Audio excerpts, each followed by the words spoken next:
Anyway, there's Fred. Hi, everybody. Welcome to the show. It's the crew. I didn't have all the intro stuff because I forget to hit live before I started all that stuff.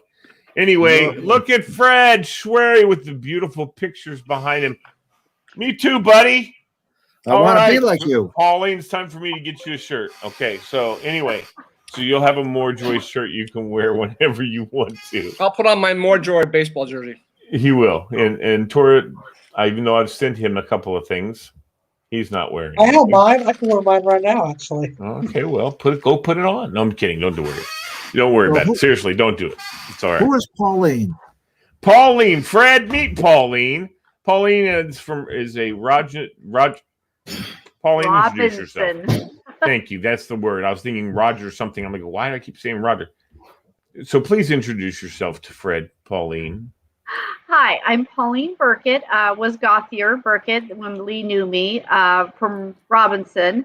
Yeah, band buddies, and I married one of my other band buddy, Chuck. Nice. So, and was he in the band? Really? Was he really in the band? He played the bass guitar in the marching band. Well, he started with trumpet. Oh, that's right, he did. and I went to JMU with your sister. I went to JMU with Charlotte. Surrounded by a bunch of band people. Oh, stop it! I was not in the band. I was in the drum line. Okay, so and also I'm not in the band. I'm not in the band, BK. So yeah, that's right. Tour's not in the band either. Neither what Fred, we weren't in the marching band at your high school, were you? We didn't have a marching band. We had a pitiful school. Seriously, the band, the one band that did everything had 20-something participants. Now, I went to horrible high school. That was so bad that, after schools get accredited, when they flunk you, they don't flunk you immediately so that the students can have an opportunity to get out of there. That's right. 2-year provisional. And we had a 2-year provisional. We basically flunked. And I graduated from an unaccredited high school. City high school is unaccredited. It was terrible. So you didn't actually get a diploma then? I guess I did. No, I have it upstairs somewhere, but they just made up rules. Oh, you're not accredited. And but that's unsettling for the student. It's like, damn, I can't do this. I can't do that. A lot of restrictions, but they just did what they wanted. Yeah, I have a diploma. I'll find it. They had their own little rules things, and that was in Rhode Island, right? Rhode Island, right there in Providence. Are you healthy again? How you feeling, brother? How you feeling? Not good, but Fred's been through the ringer, folks. Literally, and he has, or he's been in on. Anyway, the ringer's been through Fred. He's been smashed up a little bit lately. Yeah. Fred. Yeah. Hey, look, we have another guest on the show. Oh, Bill, love that. Where'd he go? I forgot to warn you, I am the crazy cat lady. No, how many do you have? How many? 4. Wow. Pauline, did you know? You over the top. Pauline, did you know the greatest alarm clock in the entire world is a cat puking at 4 a.m.? Yes. Did you know that? You're up and out. I have 2 cats. You can. Yeah. A cat puking will get anybody up out of bed. Anybody. Better than an alarm clock. I got one of them walking around. I don't know what. Believe me, I one time sat for a week for a family that had 4 Siamese. And they were hacking up fur balls all the time.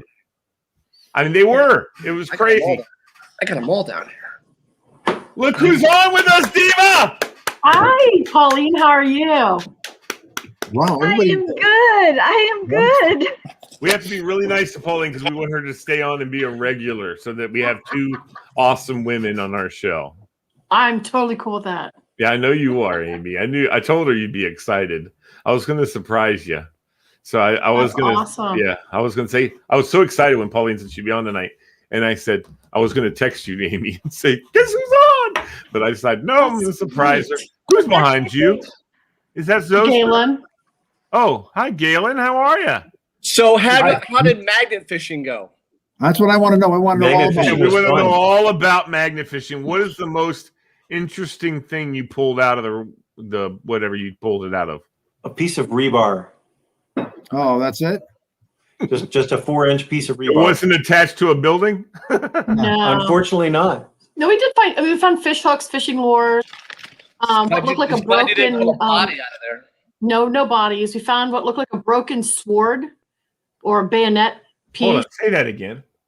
Hmm? Say that. Hold on. Galen knows where I Say am. a word. Say Yeah, that, say that word picked up on again. that too. Say what word? The one that begins with S. Sword. Would say it again. Sword. Sword. Sword. You don't have to put the W in there, sweet pea. Yeah, you It's do. sword. It's sword. And No, it's it's kind sword. The of W is silent. you don't have to go sword. Sword. That's Who okay. have I you ever use heard tradition. say sword? No, I use prim and proper pronunciation. No, I don't think that's the proper pronunciation. No. It's not. Yeah, it is. Sword Just you like is actually, different. just like Duke is actually pronounced Duke. In England. Or not. Yeah, What? but sword, the It's W Duke. is silent. Hey, it's the Duke. Yes, in England they would say that, but even in England they say, "Oh, look, the Duke has a sword." Sword. They don't say I'll fight you on it. sword.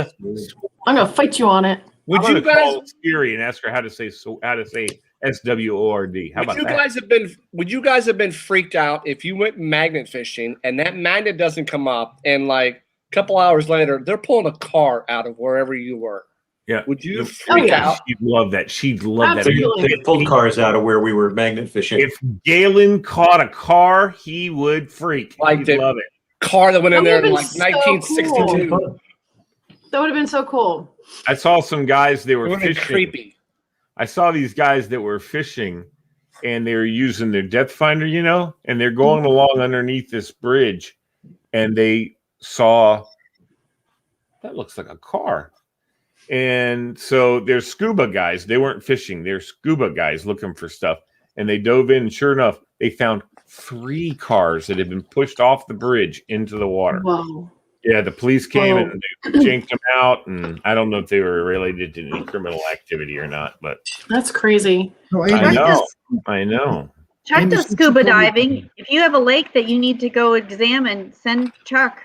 Okay. He'll go He's- dive. They have a Look for master you. diver. He's a master diver, or can he do Both- Yeah, cave? both Chuck and the boys do. Do they do caves?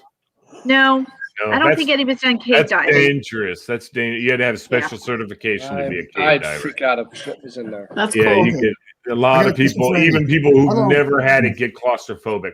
Go, Fred. And so, we talked about that Monday when you told me about magnet fishing. And I've been reading a ton of this stuff, and I'm going to get one. I'm going to start doing it. But I see these different the prices are all low from what I can see. It's not a big Yeah. deal. 500 pounds to 800 pounds. Why in the world? And I don't understand this. Why would I want an 800 or 1,000 pounds? Because I couldn't lift that anyway. Why would I? It's just It picks up more stuff deeper into the. it's the amount of pull on it. It's the amount of pull on the magnet.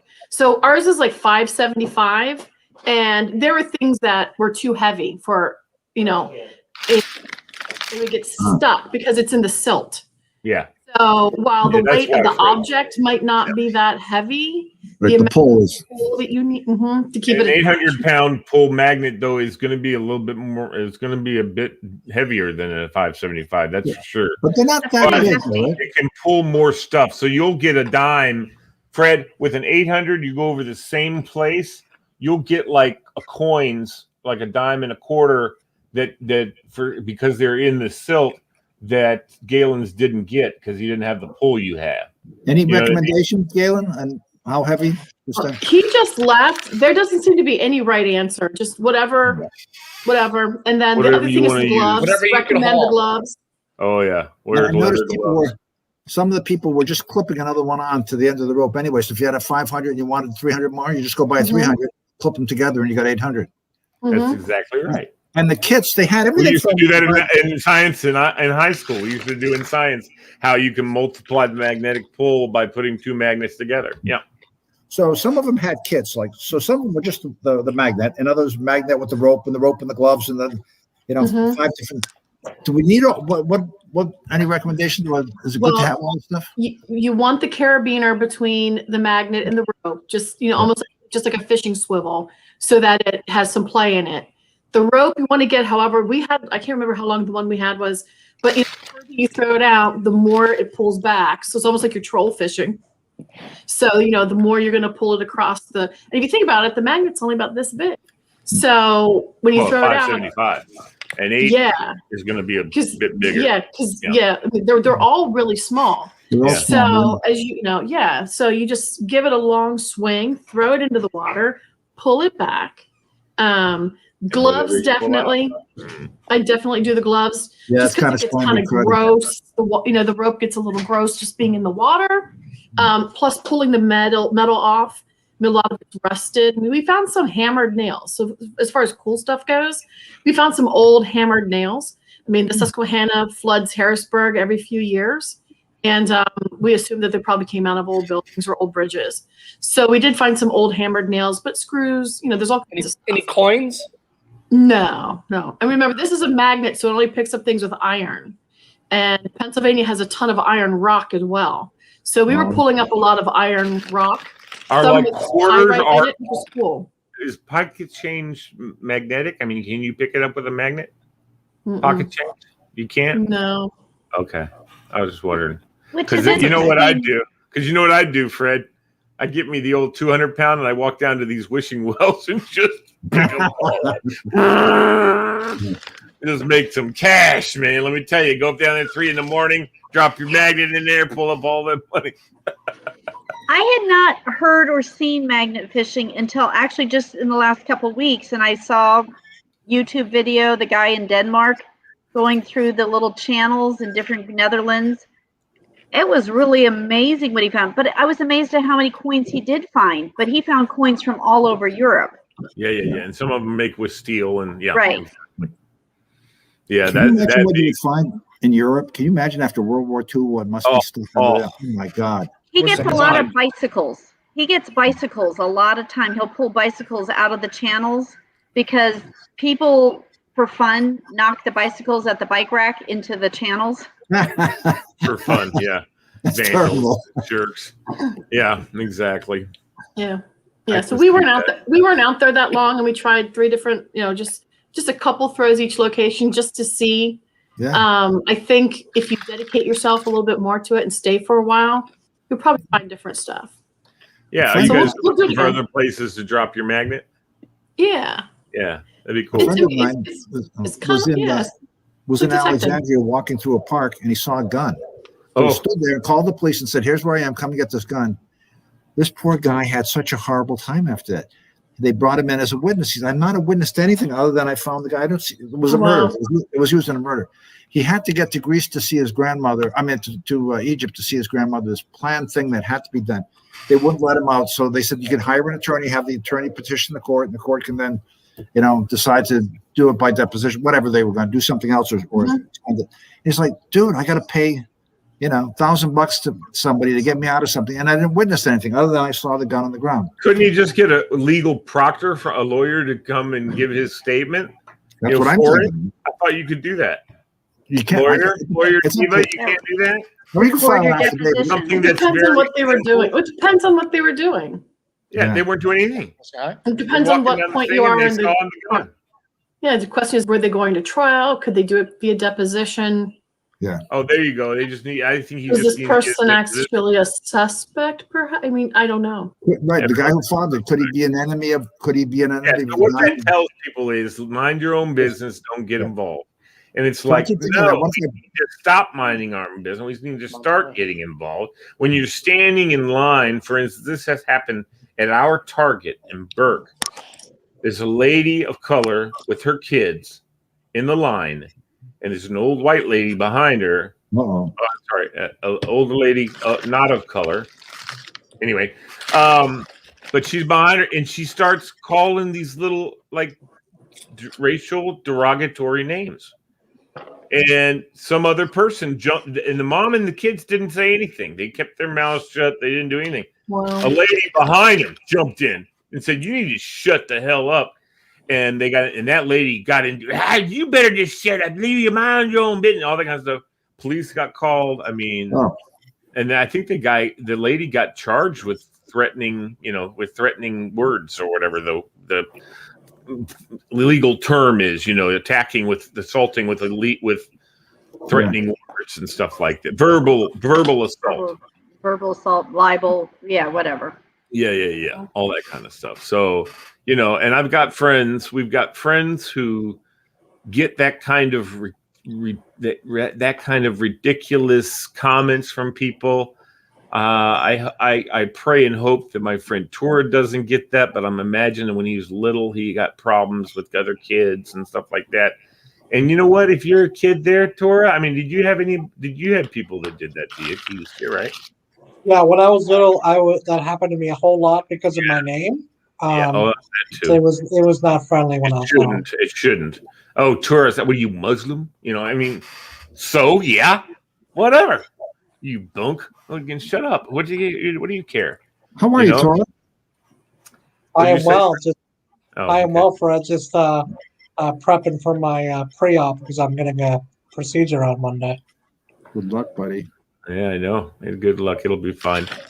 Yeah, exactly. Fingers crossed. Hey, Fred. So you came out. Everything okay? You're still feeling run down and everything? Still leaking a lot of blood. He's sprung a few leaks. Huh? I don't like where those spring from either. No, thank you very much. We're not gonna. No, we're not to be graphic. I feel fine. I don't have any pain. I don't understand how they could have done so much cutting and there's no pain. And you just. No, wait. No pain because you're on Percocet, or somewhere. Yeah. So you're on stuff right now, so you're not gonna feel the pain right now. No, Percocet is good stuff. Yeah, it is. It's adult candy. I got it filled last night, and I haven't needed it. You know what's pissy is that I had a real bad shot. You might not want to use that word. I know. Sorry, Fred. A couple, last week or whatever, I had my gout flare up in my knees, and I had a doctor's appointment. I went in there with my pulmonary doctors and just checking up on me and stuff.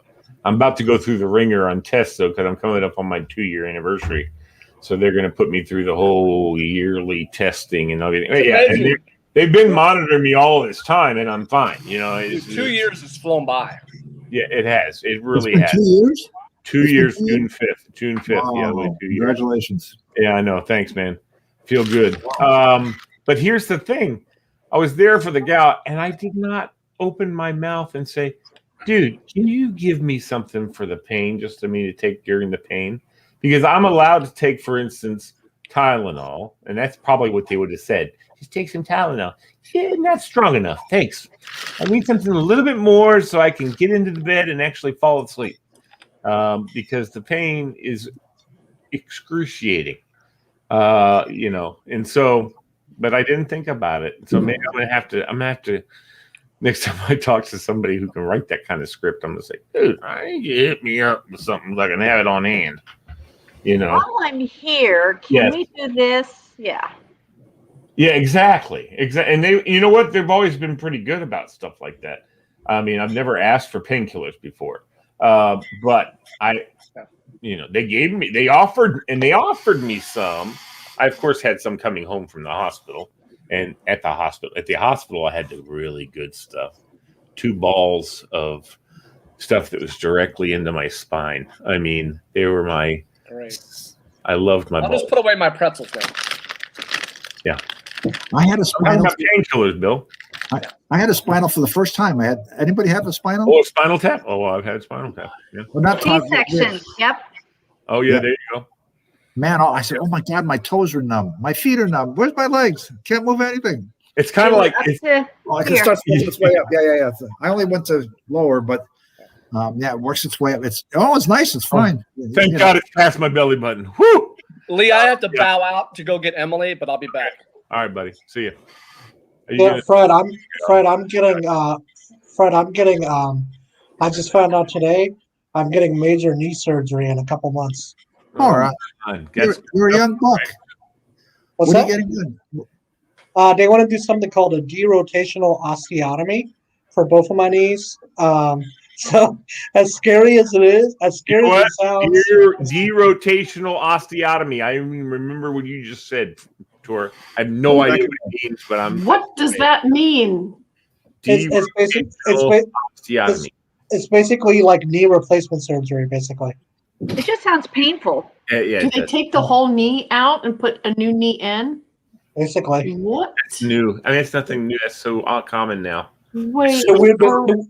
the weird part is my parents were at the doctor's office with me yesterday, and they asked him, "Is surgery really necessary?" And the doctor said, "Yes, it's necessary because your son's had knee issues for years, and this is going to help him." Yeah, hopefully. Well, you know, it's funny because when I worked at the Senate, when I first started working there, Jesse Helms was still the senator there, and he was an old man in the 90s, but he had just had double knee replacement, and so he was on a little scooter that he drove around for a little bit, and then he's up and walking. Didn't look like anything had ever happened. This old 90-year-old man, and he's walking around after a double knee replacement like nothing ever happened. I was like, holy crap. You know, and I used to love seeing him in the hallway. I'd say, "How you doing there, Senator Helms?" "Oh, just fine, Lee, just fine." And that nice little accent, Mr. Helms. He's a very southern man. Yeah. Anyway, oh, he's wearing his MoreJoy shirt. Yes, it's the best. Yes, it is. I love it. I love it. Yeah, friends who have hip and knee replacements, they held off. Once they had it, they're like, "Oh my gosh, why did I not do this years before?" It really, I've heard really, that. yeah. I've heard that. My knees don't have any pain. I remember when I was at my doctor years ago, and I could feel it grinding when I would bend my knee. No. I could hear it. And feel the grinding with my hand. I didn't feel it. I didn't have pain of any kind. There's no nerves in there getting pinched. So it was okay. But I remember saying something to my doctor, who put his hand on my knee, and I moved it, and my doctor snatched his hand away like, holy crap. I mean, and when that happened, I was like, okay, now I'm a little worried, you know, because he's like, whoa. And he said he put me with an osteo, and I went and talked to orthopedic doctor. And the orthopedic doctor said, "Oh yeah, I feel yeah, you don't have any cartilage." And I said, "Okay, so what do we do?" He said, "Well, you got to have them replaced." He said, "But do you have any pain?" I said, "No." He goes, "Wait till you have pain. When you have pain, come see me. We'll replace them. You'll be good." And I said, "Okay." You know, so I've never had any real. I mean, I have stuff like with the gout gets in there and it starts to hurt, and I don't think. But that'd be nice if I could get that taken care of with knee replacement surgery. If I got knee replacement surgery, I'm going to find out. Ooh, I never even thought of that. And that means no more gout in my knees. I'm going to get knee replacement surgery. Because that's something else. Yeah, for me, I haven't had any pain in my knees, but they still want to do the osteotomy because. Yeah. I get it. That's cool. No, I understand. Fredo, what about you? What's the biggest surgery so far you've had, Fred? Me? Yeah. Nose a couple times from hockey accidents. I had my tonsils out. That's about it. I never really broke anything, or. I think I got you all beat as far as. Yeah. Oh, geez, one of yours got us all beat. Got all four of us combined beat. Yeah. And I have 2 C-sections and an appendectomy. Yeah. I've had the gallbladder thing. I've never had an appendectomy. But those are all done nowadays. Nowadays, all that's done with 3 little holes in your gut. And they get in there with their, it's like they're playing a game, My Monday procedure. My Monday procedure left me a little tiny cut. I got a Band-Aid on it. Yeah, my mother-in-law had her kidney removed in an incision less than an inch. Yeah, exactly. My dad, same thing. How did you do that? Get rid of it? Yeah. How do you do that? You know why? You look at these. Do you ever watch this kind of surgeries and stuff? I see. My wife loves medical shows, so we see a lot of ER, trauma, stuff like that. That little hole, whoop, they can open that hole up of skin. That's how pliable your skin is. They can open it up, make a big hole, and go in there and work, and then come back and back down to the. They let go of the clamps, and that skin kind of comes together. They stitch it. I think. And they just put in a little vacuum cleaner and basically just kind of lasered it and sucked it out. It was like, well, we're not saving it for anybody. It's bad, so we're just going to take it out. Exactly. There's a procedure called aquablation where they use water like a laser. That's just hitting the skin like like a deli slice. And it just the other suction thing comes in and sucks it all out and it's gone. You don't need a quarter of an inch even. The other day, I'll tell you guys a quick little story that I think it's really got me emotionally. I was watching the other day, and since my surgery, I've been very thankful and all that kind of stuff, But they said my psychiatrist, who I go to for ADHD stuff, and he kind of regulates my focus. But I told him, that was after the surgery. I told him I was feeling a little depressed, and it really was just a little depressed, but I was feeling depressed. And he goes, Lee, I just read an article today, and it said heart transplant patients are 95% likely to have depression after the surgery. You had a double lung. He said, I can't imagine that there's no way you're not having depression issues. You know what I mean? And I never really, God's taken care of me. I give that glory to him. But I've gotten into that before, but I've kind of kept it back. I don't think about the surgery. I don't think about what happened and that kind of stuff because I don't want to. I mean, it's over. It's done. It's working great. My lungs are wonderful. But I will tell you that I watched this show, New Amsterdam, that my parents, my wife and them like. You like that, Tora? Tora likes it. Best Yeah, show ever. I don't, and we're behind, so we're watching old episodes. It's still this season, but we're watching old episodes because we DVR everything, all the New Amsterdam shows. And there was one on the other day, dude. I got to tell you, man, it got me. It's when the Superman one tour. Have you seen that one? With Superman? Yes, I have. Yeah, that's the episode that got me. This young man is kind of small and diminutive. He runs around Times Square with a Superman costume on. And some truck or bus or something jumped the curb, hit him straight on. I mean, all the witnesses were like going, oh my God. But he got up and started helping the medics, and he's running around helping everybody else. And somebody said, dude, I saw that truck hit him. He was the one that got hit most on, and hit through him, And so, but you didn't know he was walking around, like he's fine. And so they finally, they checked some things and they put him through a CAT scan. They found that he had a brain bleed and it was growing. And it was just a matter of time before he was brain dead and he was going to die, So they tried to revive him at one point. So they put him on the machine. They also, at the same time, from the same accident, had this young kid, about 15, 16, who got hit also in some way, and his heart failed. But they put him on the machine because they're going to real quick try and find a donor.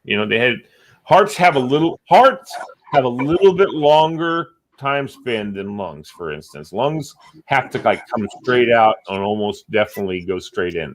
But they're like going, the surgeon called and said, and they had told him, they said because of his size, there's not that many people that size who are usually young people who are very healthy in most cases, and they don't die. They don't die. They don't have hearts available. So they said, I'm sorry, we don't have a heart available.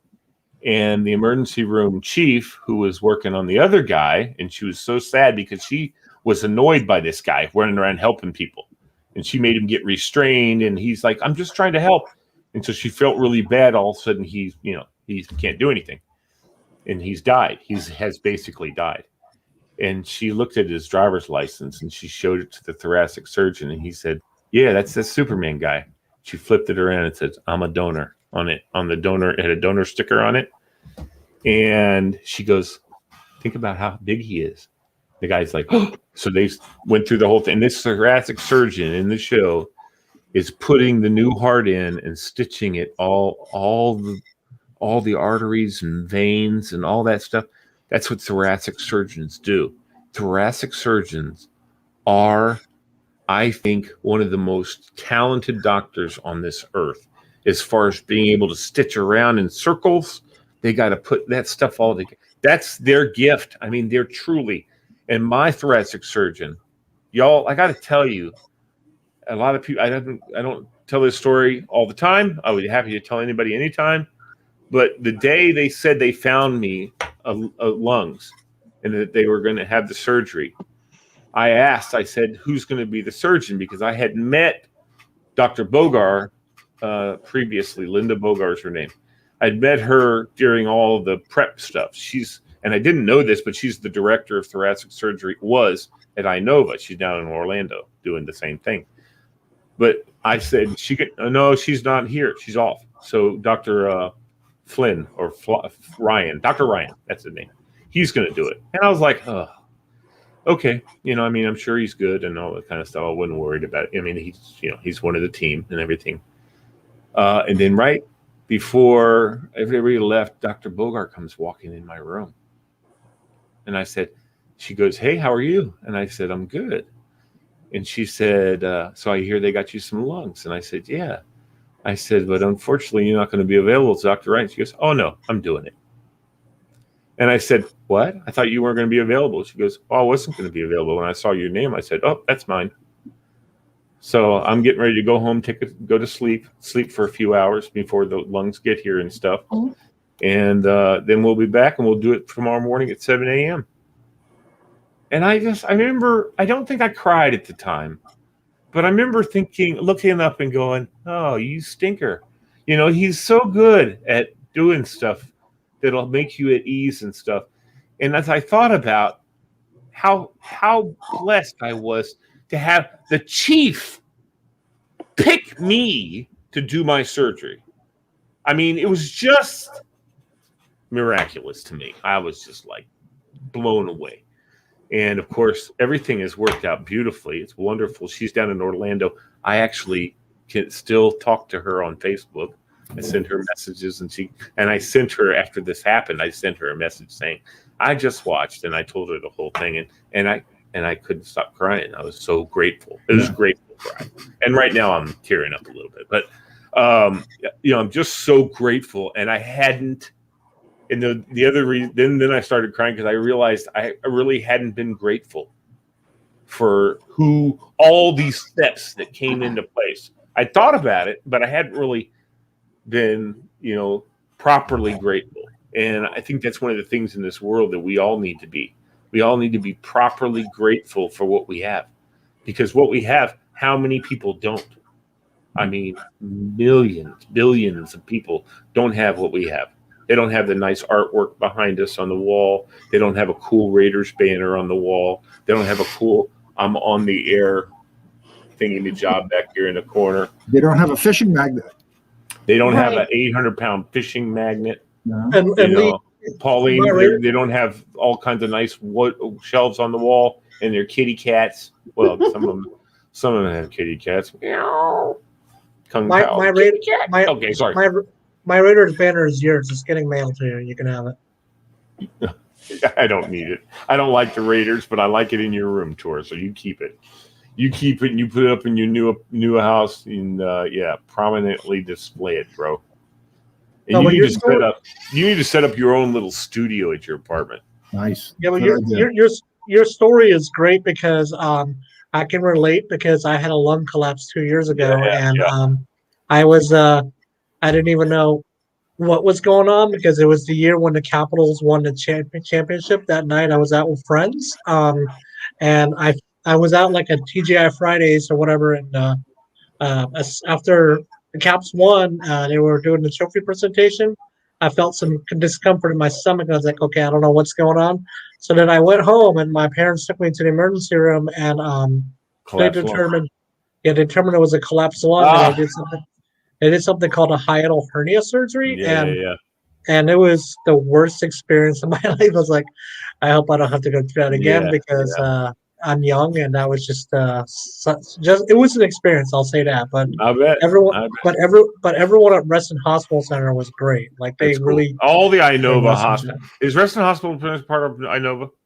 No, they're not. Okay, well, I know that INOVA. I don't see the commercials that I see for GW, for all these other hospitals have all these commercials and stuff. And INOVA, they do sometimes, but they sponsor teams, they sponsor DC United, they sponsor the Washington football team and provide doctors, all that kind of stuff. And it's just, I don't know.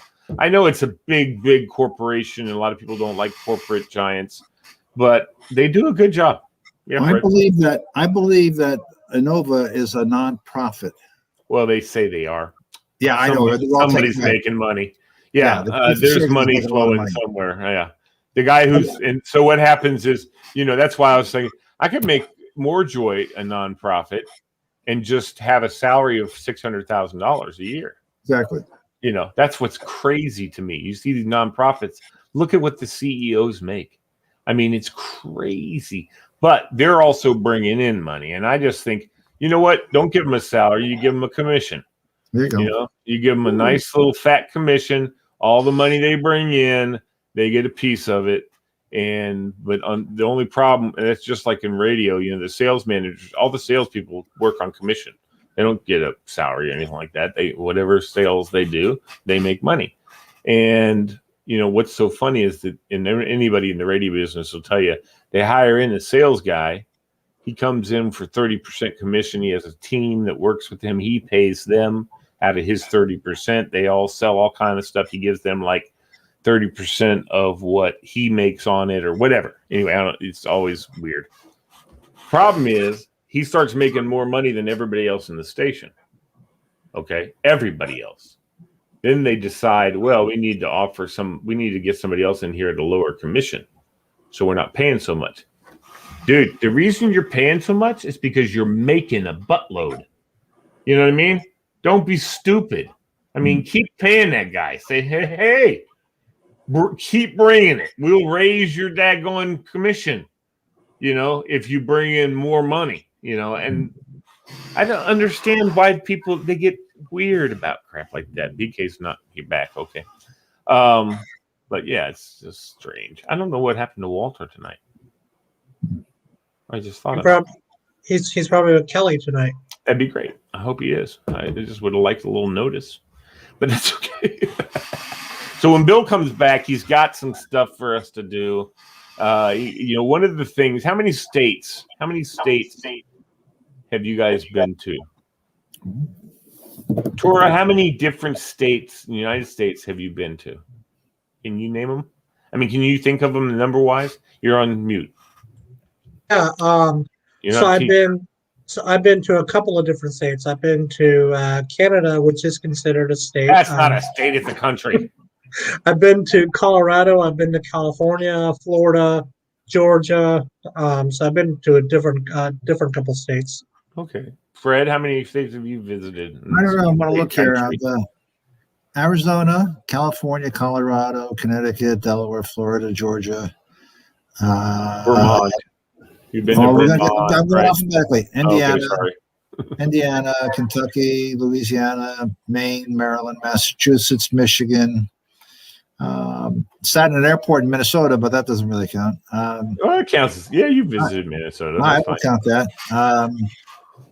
Nevada, New Hampshire, New Jersey, New Mexico, New York, North Carolina, Ohio, Oklahoma for dinner, Oregon, Pennsylvania, Rhode Island, South Carolina, Tennessee, Texas, Vermont, Virginia, Washington, West Virginia.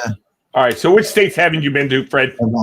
I guess I don't know, probably have been to 40 of them or something, just guessing roughly. Yeah, that's about right. What about you, Pauline? At least 30. I could probably name the ones I haven't been to easier. That's what I'm thinking. That's what I'm thinking. Yeah. So let me ask you these questions for all of you. How many of you been to Alaska? Nobody. Okay. That was common. That's common. I'd love to visit Alaska, though. I'd love to go there. What about the western states? Washington, Oregon, California? Yeah. I've been to California. Okay. I've done Washington. What about Michigan? What about Michigan? You've been. I was born in Michigan. You were born in Michigan, so you've been there. Yeah. Tori, you ever been to Michigan? No, I've been to Nevada, but not Michigan. Okay. Yeah, no. How about this? Who's been to the Upper Peninsula of Michigan, not the mitten, but the top part? Mm-hmm. No. I've never been to the bridge. Diva has. I was born at the tip Diva of went that. to Indiana. Where were you born? What part of? You've got the mitten and then the top part, the tip that goes up in Lake Superior. That's where I was born. Oh, that's beautiful up there. That's Oh, yeah. northern Michigan. Northern, right? Yeah. Northern Michigan, they That's call the that. UP, and anybody UPs. who lives up there are You're a Youper. Youpers. Yeah, I'm a Youpers. Youper. I'm a Youper. She's a Youper. Okay. Where have you been, Diva? Why have you been up in that area? Oh my gosh. I've been to everything except for I haven't been to Alaska. Hawaii? I can't remember if I've been to Oklahoma. I can't remember if I've been to Idaho. And I can't remember if I've been to Vermont, but I've been to the rest of them. Wow. You've been to Hawaii? I've been to Hawaii. Hawaii when I was a little kid. My parents took us. My Uh-oh, wife went to Hawaii Bill's 3 calling me, times. everybody. Hold on. I'm- Yes, William. I'm back. Let me back on. Oh, sorry. Hi, I see you. Yeah, I've been to everything on the East Coast, Midwest, around Mississippi. It's the far west, except for California and Washington. My sister lives in Seattle now, so that's why I've been out there. Okay. All right. And you've been to California? The plane landed there while we were flying out to Asia. Well, Yeah. now my mom and dad, my dad was stationed in Hawaii, actually. And so when I was a baby, a little boy, we were in California. That's the only thing I can claim. I don't remember any part of it, but apparently I have been to California. I've been to Mexico. Anybody been to Mexico? A couple times. Yeah. I have been to Mexico. Mhm. New That's Mexico. cool. Oh, yeah. But that Mexico. Cancun doesn't count as New Mexico. I'm Mexico. Oh, I Sorry. thought you were- Bill. I'm not I giving thought you you were- credit on that. Cozumel. I thought you were Cozumel. talking about regular Mexico. Yeah, I was talking about regular Mexico. Bill's talking about resorts that are their own country. I'm just kidding. Big Cancun money, is awesome. big money Bill going down to Cancun.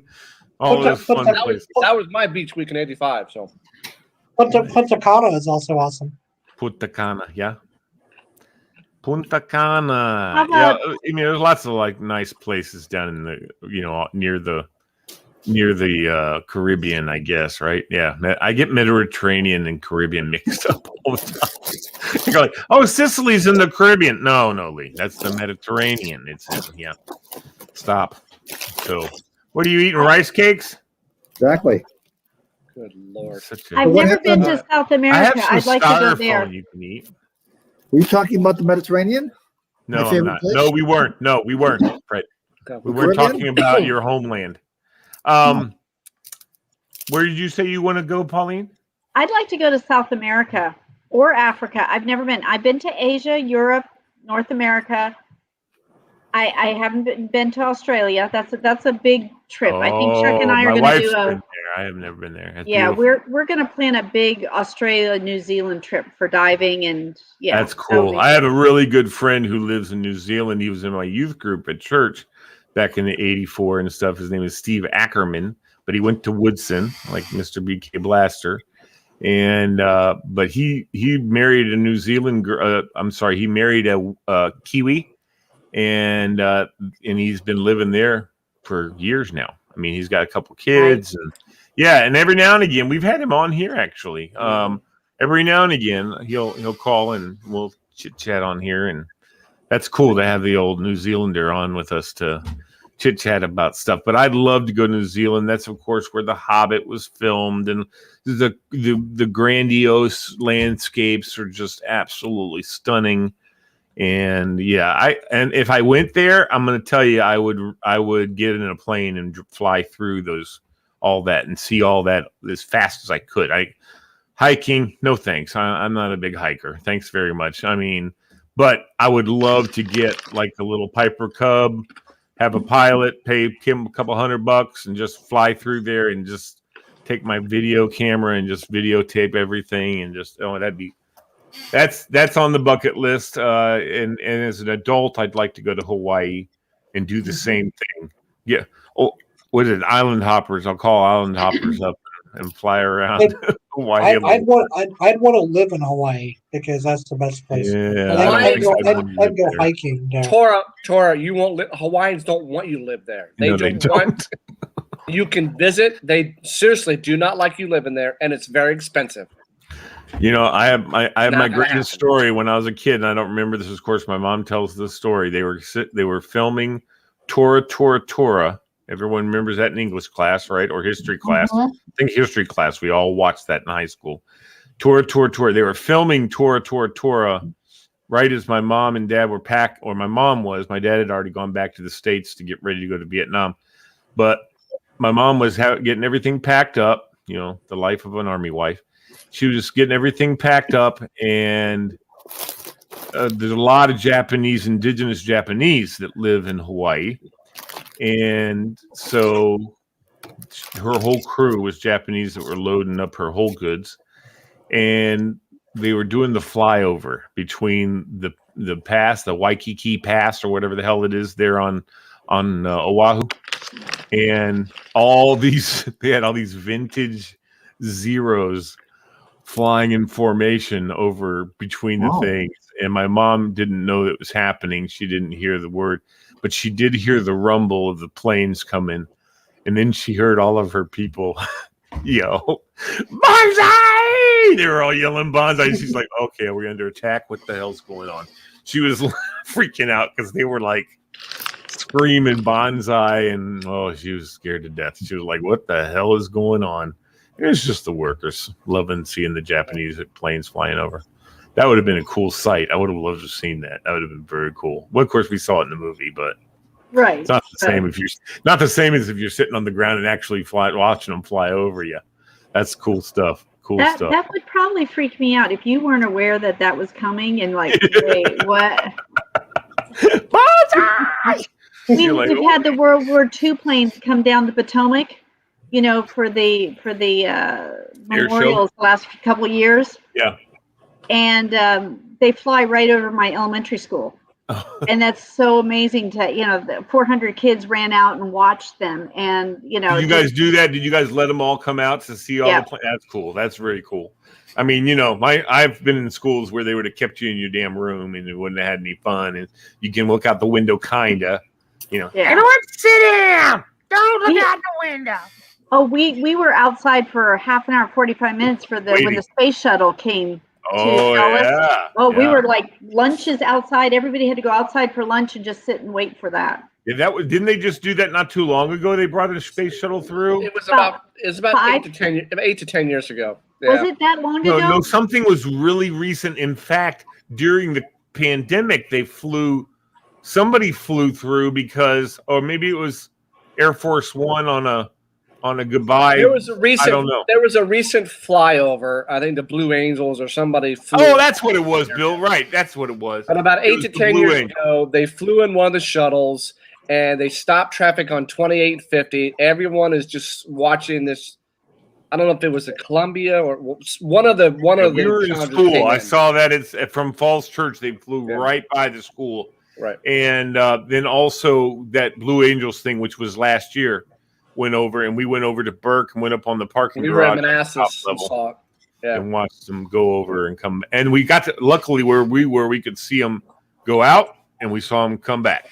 So down the other side, it was kind of cool. It was cool to see. That's cool. I've never been to an air show. I'd love to go to an air show sometime. Anybody else ever been to an air show? Mm-hmm. Many times. Yeah. Mm-hmm. Yeah. I've never been to Air Force brat. I saw many. Thank you. Yeah, I bet you did. What have we got, Bill? I told him you had some stuff. We were just talking about what states people have been in. There's all kinds of stuff. I have a recipe challenge for Amy. Oh, God. Oh, gosh. Okay. And Pauline now. We get to give it to the girls. We need to be sexist. Hey, wait a minute. Whoa. Are you up for a dare? I don't cook. I can order. I can order out with the best of them. Okay. I can, too. I'm really good at it. Are you up for a dare? Yeah. Okay. So like there's right a YouTube. Now? This weekend. There is a YouTube. A popcorn salad brings the internet to its knees. I've heard about this. So this is the video. It's disgusting. I don't understand. But watch the reaction of these people. Your business go hybrid? Of course, I get ads. Is this the one with the peas in it or something? She makes a popcorn salad, but watch the reaction of these people. If they can come First of all, peas do not belong in a salad. It was a recipe that had folks popping off calling it everything from a crime to a monstrosity. I am making my snap pea and popcorn salad. Ooh, that looks Popcorn and delicious. salad, 2 words rarely tossed together. Even its roots. Yeah. Now look at the reaction. Midwestern Yeah, this is the guy on Ellen all the time.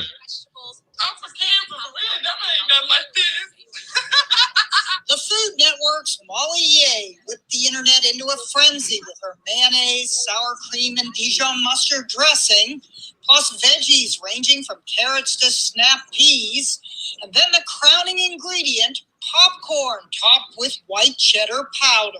Ooh, that sounds The good. popcorn in the salad is so weirdly good. Viral video star Kalen Allen's offended taste buds were reflected in his body language. So fun on the table. It is gooey gooey, baby. I rebuke it. As one revolted I viewer rebuke it. tweeted, I did not live through a global pandemic just to be met with popcorn salad on the other side. To end up drowned in mayonnaise in a popcorn salad?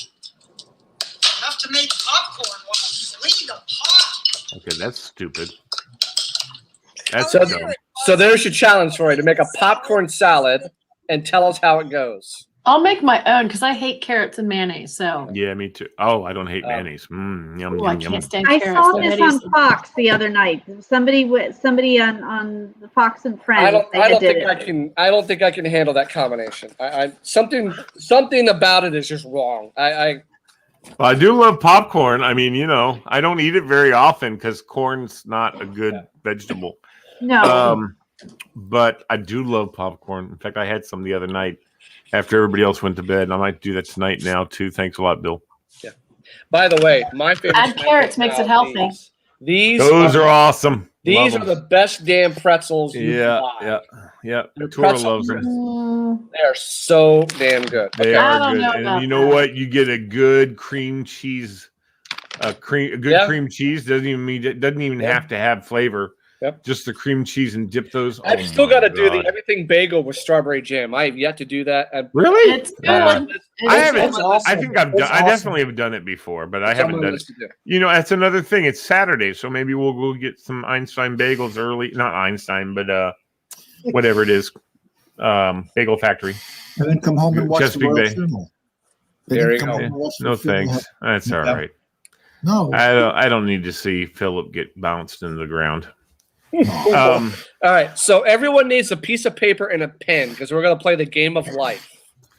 The game of life. How big of a piece of paper do I need? Just not too big. You're gonna write down a bunch of numbers. Okay. Hold on.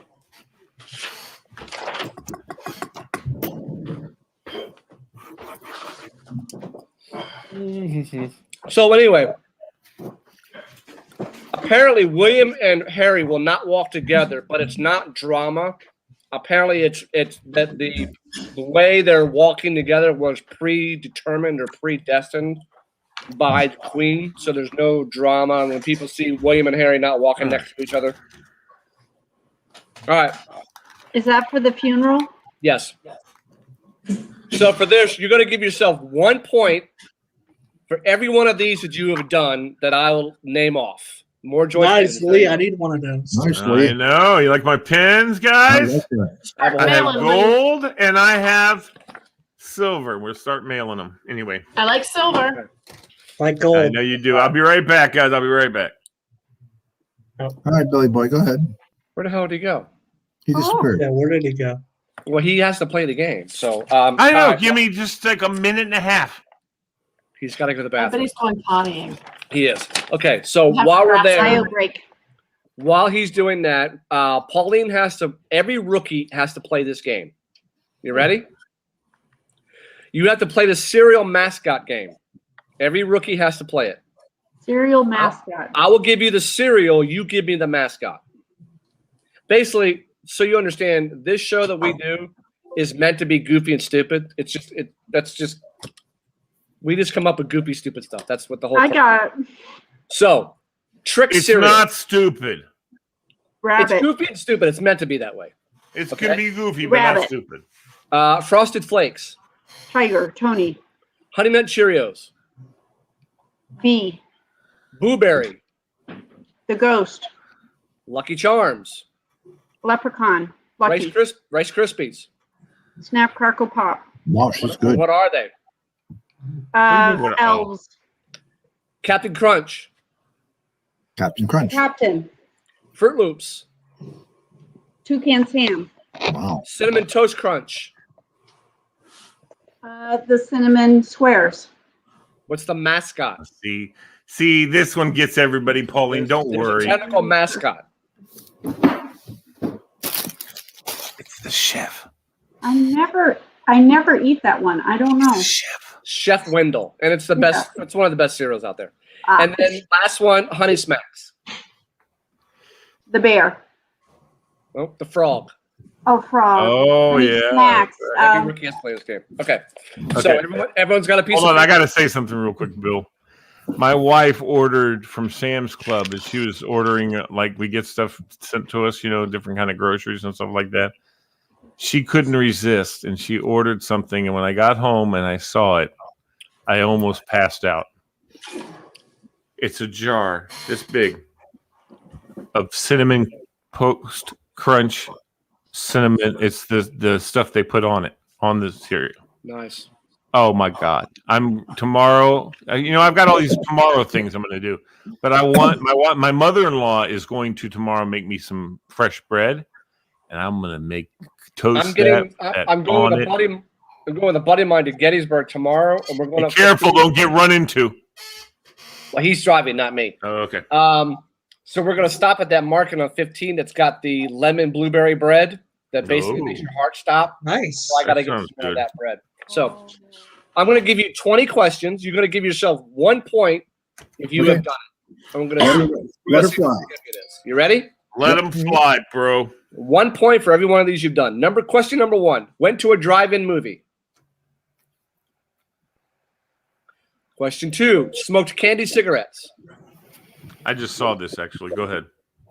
Number 3. Played Red Rover.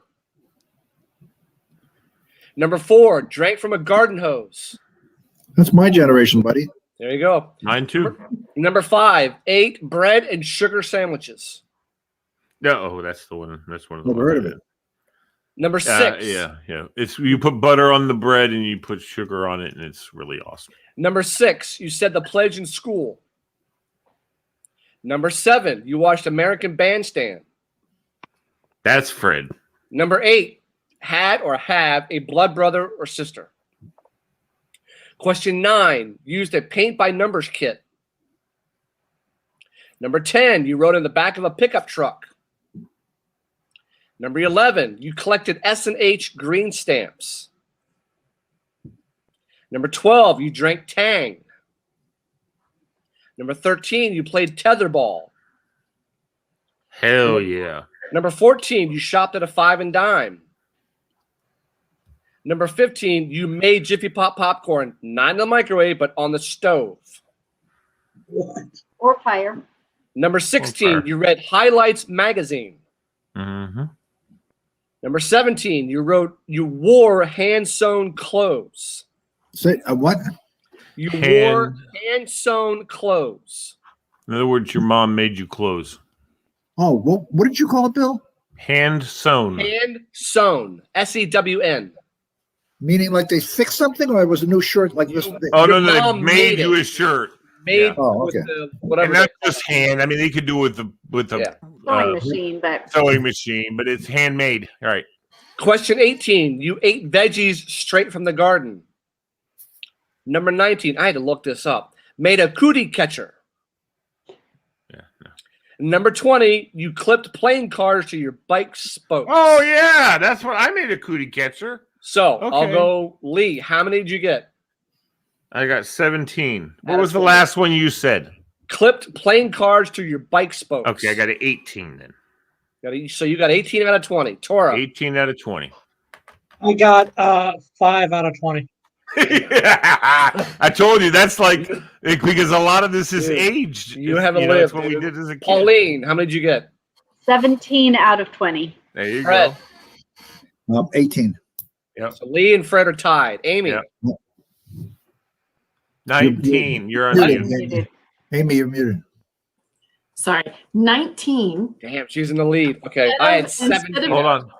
Instead of doing the playing card, we would put plastic straws. Yeah. Get that sound. Whatever we could get the sound from. But we did playing cards. We also did sports trading cards. No kidding. My friends would, we would look through our baseball cards and go, okay, this guy sucks. We can use this. Okay, this guy sucks. We can use it. I thought I was going to have a perfect score, and then he said playing card, and no. Hey, what is this? It's a Pete Rose rookie card. Who's that? Okay, put it on your bike.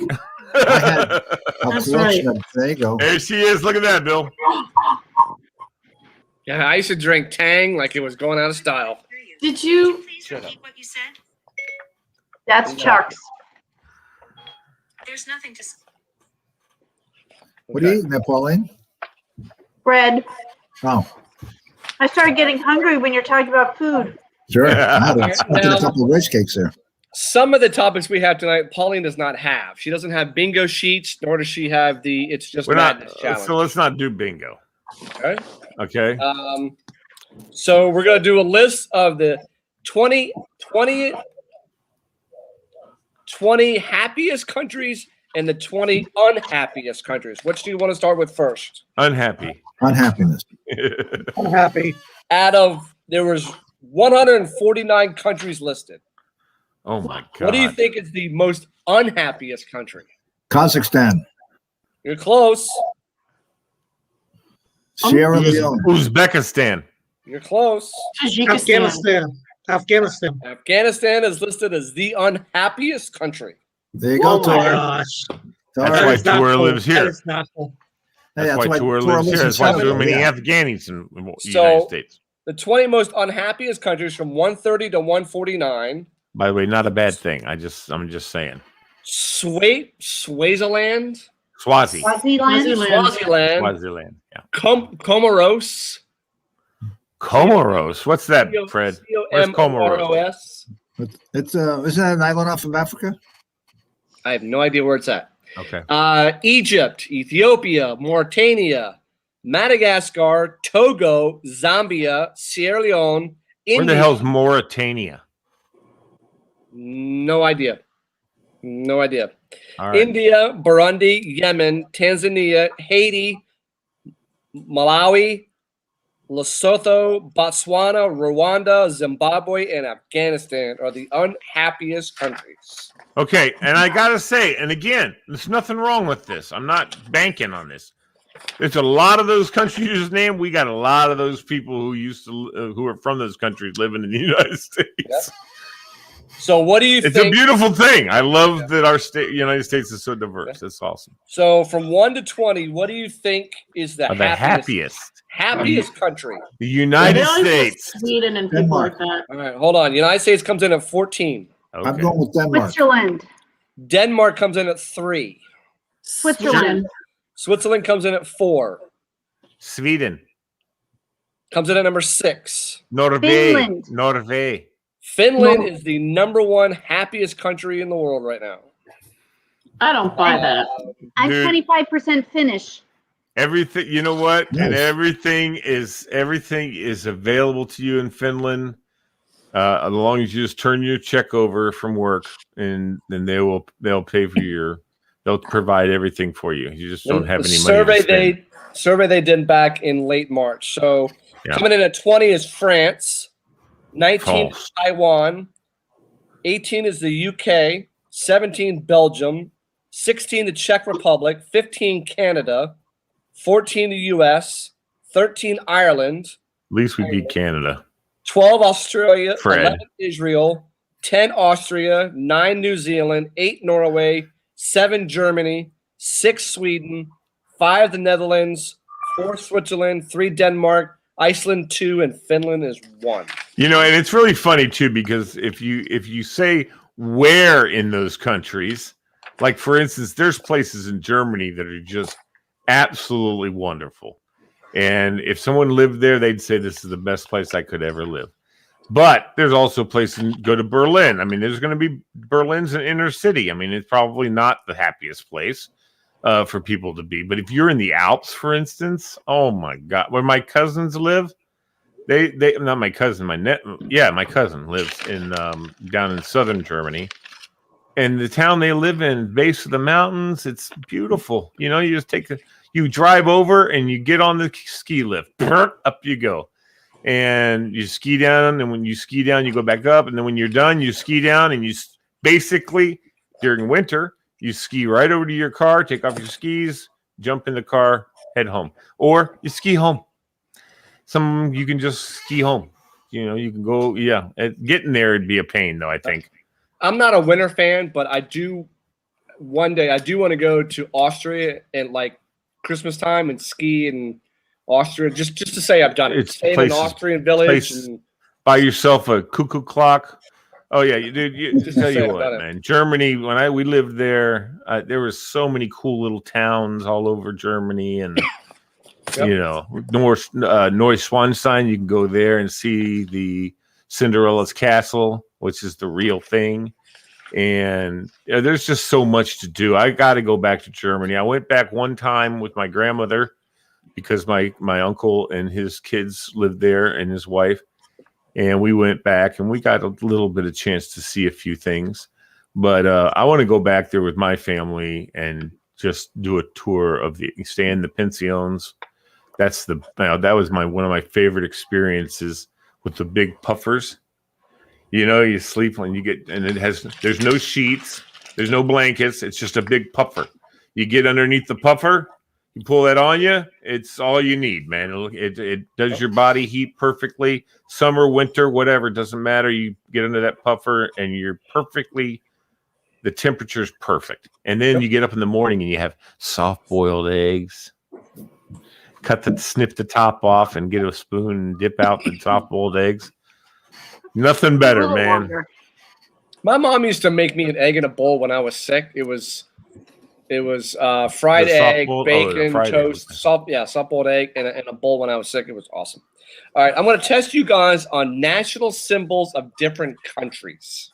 Oh, God. So obviously the national symbol of the United States is what? The flag. Eagle. The eagle. Oh, okay, the bald eagle. All right, I'm sorry. Okay. So what do you think is the national symbol of Bolivia? No. Oh, sorry. Germany. The eagle also. Bierstein. The golden eagle. The golden eagle. Bierstein. The Bierstein. This is the golden Bierstein. Und trinken von the Hofbräuhaus. Okay, good. Pauline from Finland. It's what? Finland. Well, I can picture the flag. I would say maybe a reindeer. Mm-hmm. Is it like the big fjords? People. The fjords they have? The fjords? Sami people in the costumes. Oh, who is it, Bill? What is it? It's a lion. Oh, Finland. I think I know that from soccer. Yeah. Yep. Lion, Turkey. A turkey. No, I'm just kidding. National symbol of Turkey. A pig. Turkey? It looks like a palmetto tree. What Like country? a palm tree or something? Or Nope. is that what you're saying, Tora? Like a palm tree type thing? Yeah, Or? Right. It's on their flag. It's on their flag. Is it a scythe? A scythe and a star? No, What country it's is it? Russia. It's a star and a crescent. Turkey. Okay. Oh, that's it. A crescent. I mean, a Crescent and a is, star. Crescent and Crescent star. looks like a scythe. Yeah. Guide or whatever you want to call it. Brazil. A sword. A thong. What? I'm kidding. No. I like that, The Diva. Did you hear national what I symbol said? of Brazil. You hear what I said, Diva? A sword. Oh, God. So funny. Pajaro. I don't know. Oh, Brazil? Yes. It's a Brazil, Bill? Isn't it the Jesus? No. Oh. Not okay. real. Probably Pajaro, the a biggest carrot. That's a statue. That's not a national I symbol. know. It's a national symbol, but anyway. I don't know. That's a good It's not question. the one. Southern Cross constellation. Yeah. All Oh, right. it's on their flag. Yeah. Good Lord. I don't know. Belgium. Oh, I have a great Belgium story. A lot of these countries have the same thing. Good Lord. French fries. No, wait. Belgium. It's not a one. Speaking of living in Germany, we were touring around one summer, and we went to Belgium, and I guess we'd heard somehow. Well, first we didn't know why, but as we were approaching the airport, right? They have all these. The police officers in Belgium look like little French police officers. They got the little round square hat, and they had the capes on, and they were lined up like every 15 feet along the road that we were driving on, which came right along the side of the airport. They were all lined up out there. And one of the coolest things was, as we were driving by, I noticed one of the guy's capes opened up. He had a submachine gun underneath the cape, and I was like, "Oh, that's awesome! I want to be a cop in Belgium." But anyway, the state, apparently, my dad remembered that the Secretary of State had come to Belgium for some kind of meeting, and they were out there for security. I know. Sorry. Holy crap! Oh, it wasn't that long. How many think it was long? Sorry, Fred, you lose. So, all right, Belgium is a lion. Yes. Okay, I knew that. I knew that. I should have known. Over there. Here's how we knew that, because when he was in Belgium, he went down the street and there was a lion coming near the cops who had the machine gun. No, I'll tell you why. Because Belgium almost won the World Cup, the last World Cup. That's why. Italy. Italy. Is that also a lion? Nope. Oh, I like that. I know. Pasta. I have no idea. What would Italy be? Ponte Vecchio. Somebody got a spoon like this. I think I have no idea. I think of Parthenon. No. Is it But that's Greece. That's Greece. Yeah, Greece. Leaning Tower, Pisa. Whoa, could be the Leaning Tower of Pisa. The Colosseum. It is a white 5-pointed star. Who knew? And what did you say Greece was? The Parthenon. Not their national symbol.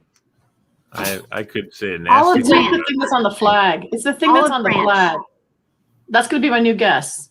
If it has a symbol on the flag, it's a symbol on the flag. It is a Greek cross, white cross on blue field, arms equal length. Well, I should hope. That's what it That's says. part of their flag. Yeah, you're right. It is part of their flag. France. And they got white stripes. France. France. I would believe that France is a zebra. No, I'm kidding. Fleur de lis. What the hell is Fred doing? I agree with yeah. Is it the Fleur de lis thing? Fred and his medicine. He just rambles on. I'm sorry. What did you say? I was guessing the Fleur de lis. Very good. The Fleur de lis. Is that what it is? For real? That's right. The Gallic Rooster, Fleur de lis, Marianne. It's on our Gothier symbol, our family crest. Yeah, that's cool. What's Burkett? What's that background? Irish, English. I have to go look it up. China. Oh, that's the star with the sickle. Yellow star. That's a dragon. Right. Very good. Holy smokes. Don't choke. The European Union. Oh, jeez. I don't know what the hell. That's not a country. Gold coin. Hey, Dave, I need to get your address in case you pass out. I can call the police and tell them to come to your house. Yeah. European Union is a circle of 12 stars. Yay! Except for now, it's only 11 stars because England said, bite it. Yeah. And the last one, South Africa. A lion or an elephant. Jackal. Moose. I'm looking. A moose. There's no moose in Africa. Fred. I'm joking. What do they have down there? Wouldn't that be awesome? Gazelle? What do they have? It's a springbok antelope. Is South Africa? Okay. Oh, those are cool. In the movie Anchorman, there's a shot of this of this place where they have lots of different food joints, right? And there's the Peking or the National Peking Duck, whatever. And then there's a big sign with a big sombrero, and it's the words, and the words translated me, "We spit in your food." That's what I want to be. I want to work for all the movies places and say, "Listen, can I do your background crap?" And I would just put in all kinds of goofy little, what do they call those, Easter eggs? I put all kinds of little Easter eggs in the background. Oh my God, that'd be so much fun. Put up signs in like different languages that say things like "my nose itches," or something like that. Just I wouldn't be foul. Like, well, it would be spitting your food's not a bad word, but it would just be something like "my ears itch" in some other language, and people would not know what that means unless some guy from Uzbekistan is watching the movie and goes, "Oh, his ears itch."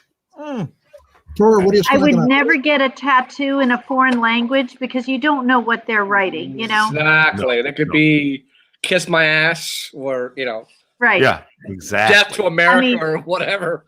Right. On was it Big Bang Theory? Her tattoo said soup, not, And you also don't want to get a tattoo that spell it wrong, too. So. Oh, my God, dude. Okay. There's just too many factors in tattoos. Thanks, I'll take no tattoos.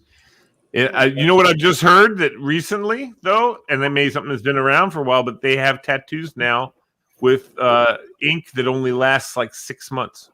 Nice. And if you want to get it recolored in and redone, you can. It doesn't cost anything. It costs very little to add in the ink to make it vibrant again, but it does go away. Now that I'm interested in. I just don't want a permanent thing on my body because I'm not a permanent thinker anyway. I don't have anything. There's nothing in my life that's permanent to me. You're constantly evolving and growing. Thank you, Pauline. I love this girl. Let me tell you, she's on forever now. My brain didn't develop past 18, so I'm perfectly fine with that. I know. It doesn't bother me. Nope. It doesn't bother me at all. So, since we have a teacher with us tonight, we're going to play the game 24 things that you've been saying wrong this entire time. Oh, nice. I love it. Sword. Yeah. Sword. When you Is say sword on there, Bill? No, but it could be. When you snorted. say Eva just snorted, everybody. I just heard her snort. When you say Don't do it again. When you say "could care less," what do you actually mean to say? Couldn't care less. Couldn't care less. Couldn't care less. When you say "mano a mano," what do you actually mean to say? I mean, I'm going to bite your ass. Hand to hand. Or face to face. Kitty. Hi, kitty. That's the only. So you have 4 kitties. Why is that's the only one that wants to be on the camera? No, I had 2. I had the other. Oh, okay. All right. Oh yeah, he's cute. She's the 17-year-old cat that we rescued from Mississippi just before Katrina hit. Oh, okay. I'm allergic, so. What else? I was in Bay St. Louis, Mississippi after Katrina, and our church went down there to help rebuild, and it was bad. My in-laws. It was bad. My in-laws had water come up to their back door. Their entire backyard was flooded right off the bayou. The neighbor next door had 3 inches. The neighbor down had 3 feet. By the end of the street, they lost neighbors because they lost the house. Yeah, we were in Bay St. Louis, and we would look up probably 24, 30 feet up in the air, and there's clothes up in trees. Yep. That's how much water they got down there. And we would go through neighborhoods, there was nobody there, and we would see on a house spray painted like 2/4, 1/3. And we asked one of the firemen, what does that mean? And they said 2 out of 4 means 2 survived, 2 are dead. 1 survived, 3 are dead. I mean, they would mark the houses. They've been in the house. So if a house wasn't marked, they haven't been in that house yet. But you would see everyone's possessions literally on their carport. Everything they owned was on the carport. And it listening to the stories was bad. I mean, we flew into Louis Armstrong Airport in New Orleans, and we would go I-10, and it was bad. I mean, there was a gas station, and you would see car lots with cars that have been underwater that there's no point selling those cars. I mean, they're done. Oh, they believe me, the wholesalers buy them and resell them. They just say it's been in a flood. Yeah, it was bad. You do not want a car that's been in a flood. Yeah. No. But this was the first time in my life I had ever experienced something like that. So it was a culture shock, and we were prepared of what we're walking into. Stupid me, when some of these houses went in, I learned quickly you better wear a mask into these houses because mold had started quickly. And when you get mold, you're down and out for 2 to 3, 4 days. I was deathly sick for like 3 days. I learned that lesson. The next time we went back the next year, I learned my lesson of gloves and masks because all the mold that was there was pretty bad. So, if you say less, what do you actually mean? If you say what? If you say less, what do you actually mean? Less than? Yeah, less than. Not speaking much. What you actually mean is fewer. In general, use fewer when you're specifying a number of chemical things, fewer words, or fewer. Reserve less for mass, less than half. No, less is when you can't quantify it. I have less sugar in my coffee than you do, but you use fewer. I have fewer teaspoons of sugar than you do if you can quantify it. Yeah, fewer if you can count it, less if you can't. Yep. This common grammar rule takes time to learn. When I did communications in college, one of the first things my teacher said, they had a list. She had a paper with a bunch of stuff on it, and she said, I want you, she had a word and then an equals. And she said, couple. What is a couple to you? What's the numeric value of a couple? What's the numeric value? Okay, that's what you say. But let me have a couple of those. I mean, they're not talking about necessarily two. Let me have a couple of those. That doesn't mean I want two to some people. Some people can I have a couple more, And so, you're right, though, Fred. Most people would say two. And most people in my class did say two. But when you say a few, how much is a few? I say 3. But there are other people who say a few, it means 4 or 5. I want a few of those. That doesn't have a definite number involved to it. Anyway, so she had a whole bunch of those kind of things, I remember. And the point was communication. It's different for everybody. Everybody has different ideas of what. It's the same, not what he's doing. His is doing grammatically incorrect stuff. When you say hone in, HONE, hone in, what do you actually mean? Focus. Focus in. To carve. Focus in. The hone is to. Honing is also to write woodwork. HONE, hone in. What do you actually mean? You mean, give me it in a sentence, Bill. Well, it says here, knowing the difference between these phrases instantly makes you sound smarter. Like homing pigeons, we could be single-minded about finding our way to a point. Scientists are homing in on the causes of cancer. Hone in means to sharpen. So what you're actually meaning is home in. Yeah. And they're saying, what is it? It's easier, but it's easy to mishear M's and N's, which is probably what happened to the Virginia senator who said, we've got to hone in on cost containment. If you're unsure, say zero in instead. Yeah, I would agree with knife, you're sharpening the knife, so you're coming to a sharper. So you could use that, and that's a very southern term. You need to hone in on that, boy. But you know what? You're honing a knife. You're coming to a point. You're coming into a sharper focus. So in South, that's a southern. That's proper idiom. It's honing in. Yep. When you say the word bring, what do you actually mean? Bring, B-R-I-N-G? B-R-I-N-G. When you say bring, what do you actually mean? I mean, the telephone's bringing. That you're transporting something that is yours, and you're going to take it back, as opposed to take. Take means just to drop it off. I'm taking a cake over to your house. Transporting. But I'm bringing, my fishing magnet to your house, and we're going to go fishing together. That means I'm taking it back home with me. The choice depends on your point of view. Use bring when you want to show motion toward you. Bring the dog treats here. Use take to show motion in the opposite direction. I'm taking this right. Again, in the South, it's both. I will take this to you. Bring means both in the South. Hey, Lee, what they say, brang? You want to brang it to them. Bring that here. Bring that here. There you go. B-R-A-N-G. Bring your cute little self over here, girl. Yeah. When you say try and T-R-Y and A-N-D, when you say try and, what do you actually mean? Try to. Very good.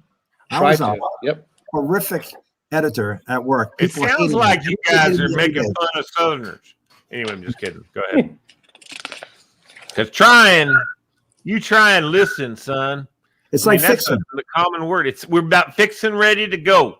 Yep. There you go. When you say different than, what do you actually mean? Different from. Different from. Very good. When you say beg the question, what do you actually mean? Call the question. That's a Rhode Island thing. That's a Rhode Island thing right there. I beg the question. What do you actually mean, though? You want to? I would like to question. I want you to think about it. That begs Doesn't the mean you want question. to ask a question? That begs the question. No, it means okay. Therefore, I hear it misused so frequently. Therefore, Bill. Therefore, is that it? Us. Because that's just if someone says something, you go, yeah, but that begs the question. In other words, you brought that up. Now it makes us think of something else. So you are raising the question. Raising the question. Okay. Good one. Last one. When you say more than, what do you actually mean? Oh, I've heard this one before. Multiple. More than's fine. Just more. When you say more than, you can also say what? You say just more. More than. You also can say over. Over. Over 6,000 hats were sold.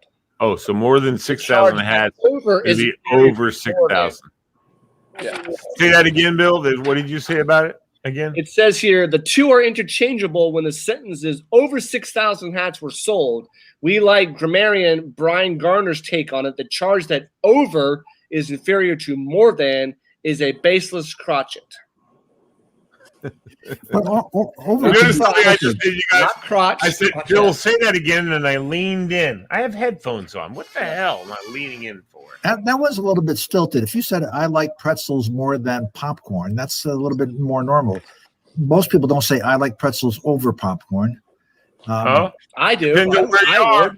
I would. Yeah, depends on where you are. You know what I mean? It's like those yins up in Pennsylvania. Yep. Yins don't know what you're doing. Right? Well, you're Windsor, aren't you? Everyone says yins. Yeah, you in Windsor? No, not around here. Only in Windsor. Are you in Western Pennsylvania? You got to go over to I'm the not point. in Western Pennsylvania. I'm in Central Pennsylvania. Oh, you are.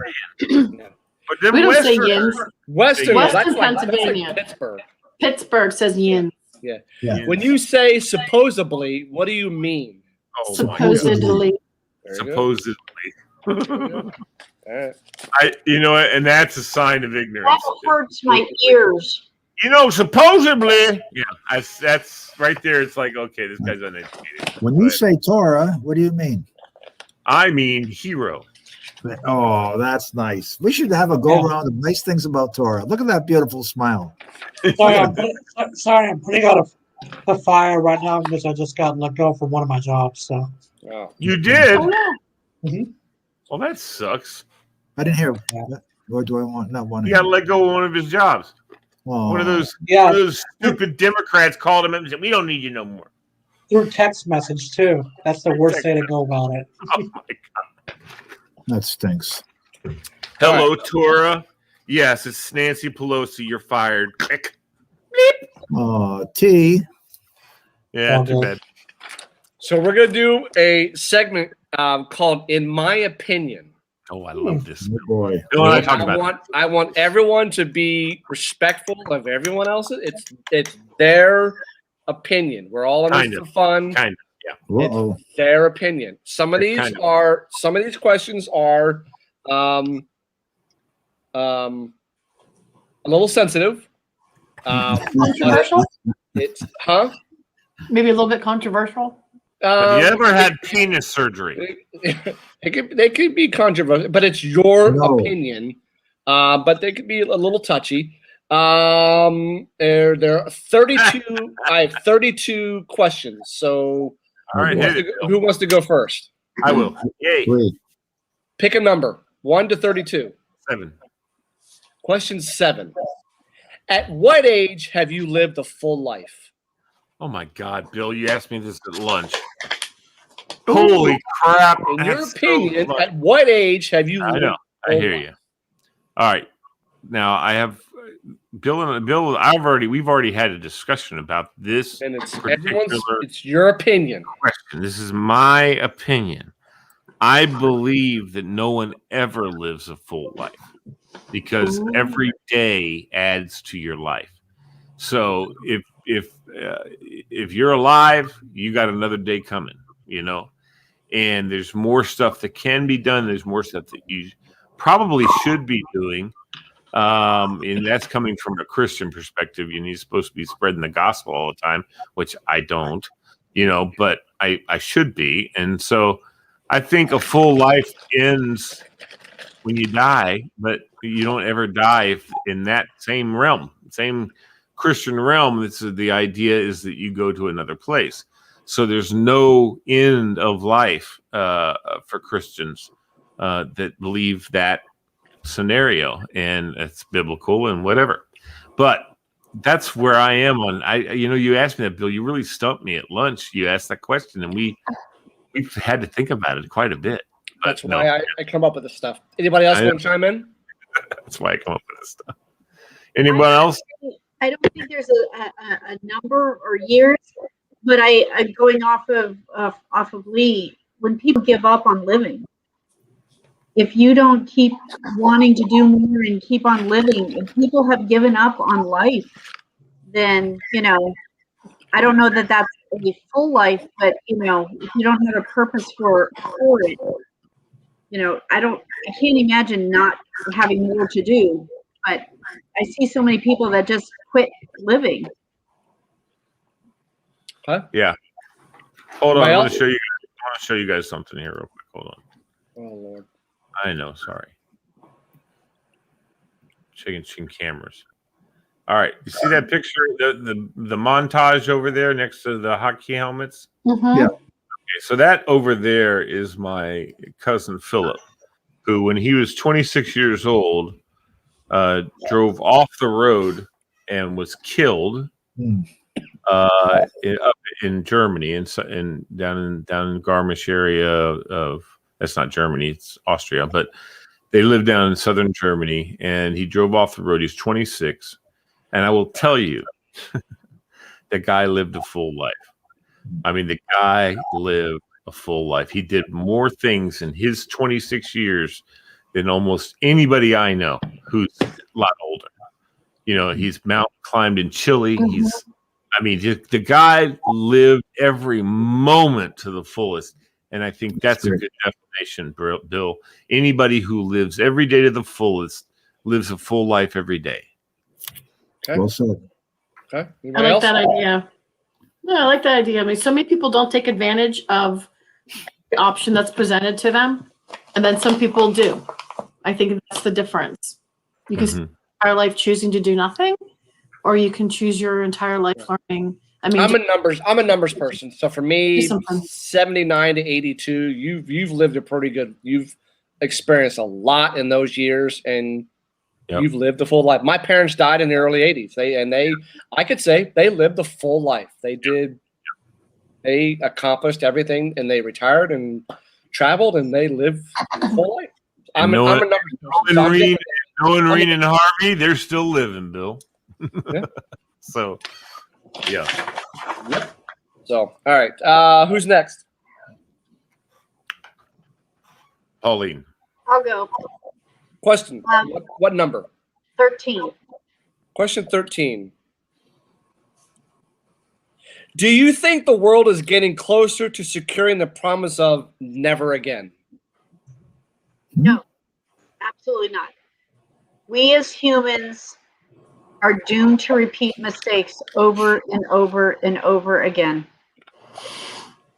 Our memories do not go back long enough. And okay, now we're going to get into some controversy. If you keep erasing bits of our history that don't remind us, we are definitely doomed to forget. Right. We don't have symbols of what went wrong and things to help us remember. We'll continue to make mistakes over and over again. Okay. Yeah. Well said. Well said. Anybody else? I think completely agree. Go ahead, Tweet Diva. No, I completely agree. You can't bleach history. It is what it is. You have to face the fact. You gotta learn. You gotta learn. Now, but I will tell you this. I think that maybe when you have too much glorification, okay, maybe you can edit that a little bit, shave it down. Like, for instance, I know you were leaning, and I'll say it, the whole statue thing. I don't think all the statues need to come down. I don't think all the names of things need to change. However, some you ought to pick and choose which ones do. And then talk about the ones that didn't get taken down and why, so that people understand why those things are still there. Like take them down, but Lee Jackson Highway. Leave it the Lee Jackson Highway. Educate your kids in the schools about Lee and Jackson and the different men that they were, and how one of them was pretty heinous, and the other one was just trying to do his duty, but he still wasn't doing what he should have been doing. And let's educate our kids about what it is. And then every time they see the Lee Jackson Highway, it reminds them of, I remember hearing about this in school, Take down the statues. Don't destroy them. Put them in a museum somewhere where people can go and learn. But you can leave some out even. You know what I mean? But I think there's some people in history people don't understand. Especially, though, there's a couple they took down. Did you know what he did? And no one knows. No one knew. They just thought he was a president. No, guess what he did? The interesting thing about a lot of these statues is they were American heroes prior to the Civil War. Correct. They just happened to go in a different direction. Correct. And General Lee did not want the Civil War. No. When Virginia seceded, he had to go with his home state. But he didn't want it. He did not want a Civil War. And he still owned slaves. Yeah. Right? All that kind of stuff. But in his will, when he died, he wanted them all to be freed all his slaves. Yeah. I know. And Route 50 is actually John S. Mosby Highway. And you all know who John Mosby was? Oh, my God. Mosby's Raiders. I mean, unbelievable. Horrible guy. What was his specialty? Returning slaves, going out and getting slaves, right? No? What was his specialty? He was an explosive ordnance detail man. He was going to go blow up the White House. Oh, nice. There you go. Because during Lincoln's time, the White House was open. Anybody could walk in. Yeah. Walk in, have a conversation with Lincoln. There was no real Secret Service didn't exist until the end of the Civil War. So, who's next? A documentary on the Smithsonian Castle and the White House during the Civil War. And that was really interesting how they used the Smithsonian Castle to help protect Washington. I'm an American history buff, and there are 3 different movies about Lincoln that show 3 different, and it's fascinating. One movie is called The Lincoln Conspiracy, which basically focuses on the Booth and his conspirators. It starts with Lincoln being assassinated and then going through their trial. The movie Lincoln with Daniel Day-Lewis, who is a spot-on match for Lincoln, it talks about it focuses on Lincoln and passing the 13th Amendment prior to his assassination. Yeah. And then there is Killing Lincoln, which comes from the John Wilkes Booth point of view. So it's interesting, the 3 different parts. Pick a number, Diva. Pick a number. 16. Should students be monitored when taking online tests? Define monitor. That, to me, I think it all depends on what you mean by monitor. Camera or their computer. When they log in, someone could see them logging in, and they could see if they're there to have it. I'll chime in on the practical application of. Well, from a privacy perspective, the whole idea of having a camera on in people's private homes, if that's the assumption that that's what you're doing, then that's got a fine line to it. If they're taking an online test in a proctored environment and being monitored, then absolutely. I mean, if it's in a private location, absolutely fine. I know there's a huge problem right now with kids taking online tests, and it doesn't serve anybody's. I mean, if you're going to be giving a grade, if you're not just testing it to see what their knowledge is, I think it's hard to be able to give a grade and have no knowledge of whether or not they legitimately did the test or not. Because I know you have to, swear and like a little like, I promise I'm doing this and nobody's helping me. Yep. But I can guarantee you that that's not necessarily true. Well, I would say that if you're going to do it, it needs to be abundantly clear you're doing it. It should not be done without knowledge. You need to let totally someone know. That. Yeah, if and I actually don't disagree with doing it because it does help with cheating. You have a camera with a microphone that has to be on, or else the test is null and void. And that way, the teacher or proctor, whoever's looking at the screens, can see if there's someone, and they can hear if someone's feeding answers to you. And you can also hear or see if you're texting the questions out to somebody and they're texting them back to you, right? And you ought to be able to say, I need your hands to be where I see them, please. Thank you, test taker number 14. That kind of thing. What do you say, Pauline? All right. Comments. I've watched this all year because we have been distance learning and in person and hybrid. My students are actually at my school are coming back 4 days a week next week. Yay! That's right. Yep. But I've watched a test where we told the parents, this is a placement test. This has nothing to do with a grade. This has nothing to do with, how smart your kid is. We just are giving this test. Where they are. Yeah. So we know where they are, what they already know, what they don't know. So I know where to teach them. So I know, like, okay, this is your math level. When for geometry, you understand this. Number association, you know this. So now I know where to teach you. When I get to that unit, I know where you're at. And we watch parents sit there. The kid is lying back like this with his hands on his chest, and suddenly there's answers appearing. The mom is over on the side, and she's been typing the answers the whole time. And the kid has this super high test score. Yeah. Lo and behold, they came in December, and they were back in person, and we took the mid-year test, and the kid dropped. Just totally bombed it because mom didn't take the test for him. Right, so you didn't teach him stuff he needed to learn. Because we were on the wrong. How come you didn't teach him what he's supposed to learn? Because of the placement test, Nimrod. Right. And so here's the second part. Don't give a test that you can Google the answers. If you have a test that can be Googled, that's not a good test. Change the test that can't be Googled. Which sucks for teachers. That's even more work then. Mm-hmm. Mary is at West Springfield, and she's a special ed English teacher, does reading also, and the reading classes have different age groups. She has small group seniors, and so many of these kids that she has, like for instance, right now, she has a kid who's trying to pass English, trying to pass and get her degree in high school. She hasn't been to school one day.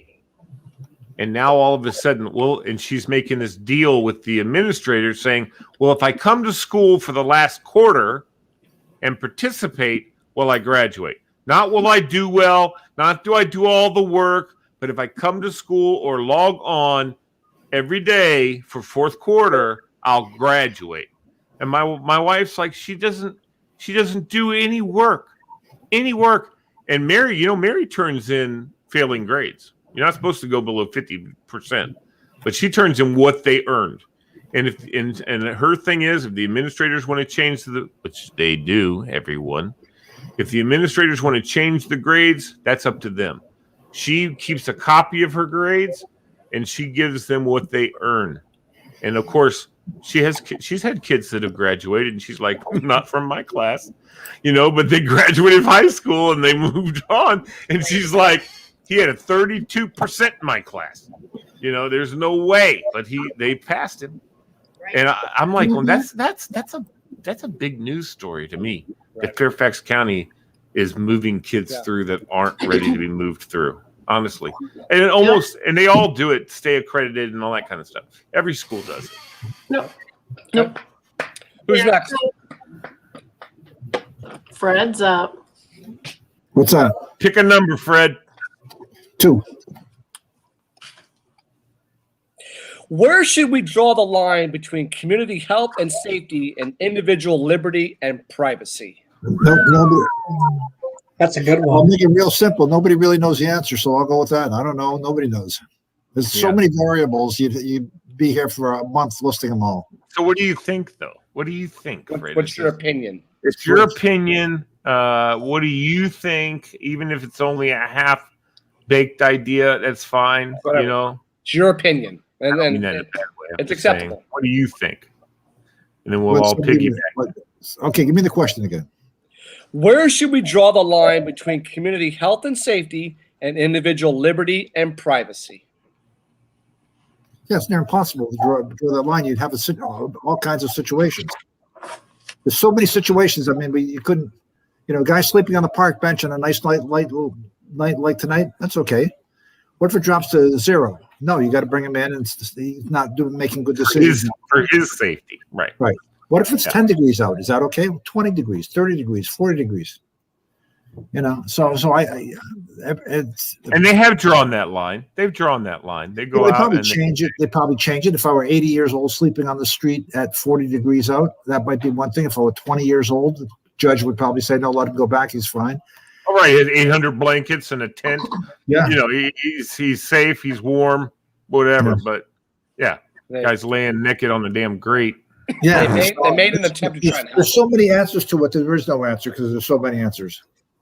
Yeah. Well, I guess to protect the society's got to protect the people who aren't And capable. also, what about ethics and what about morals? I mean, for instance, I just was jokingly saying the guy's laying naked on his grate. Exactly.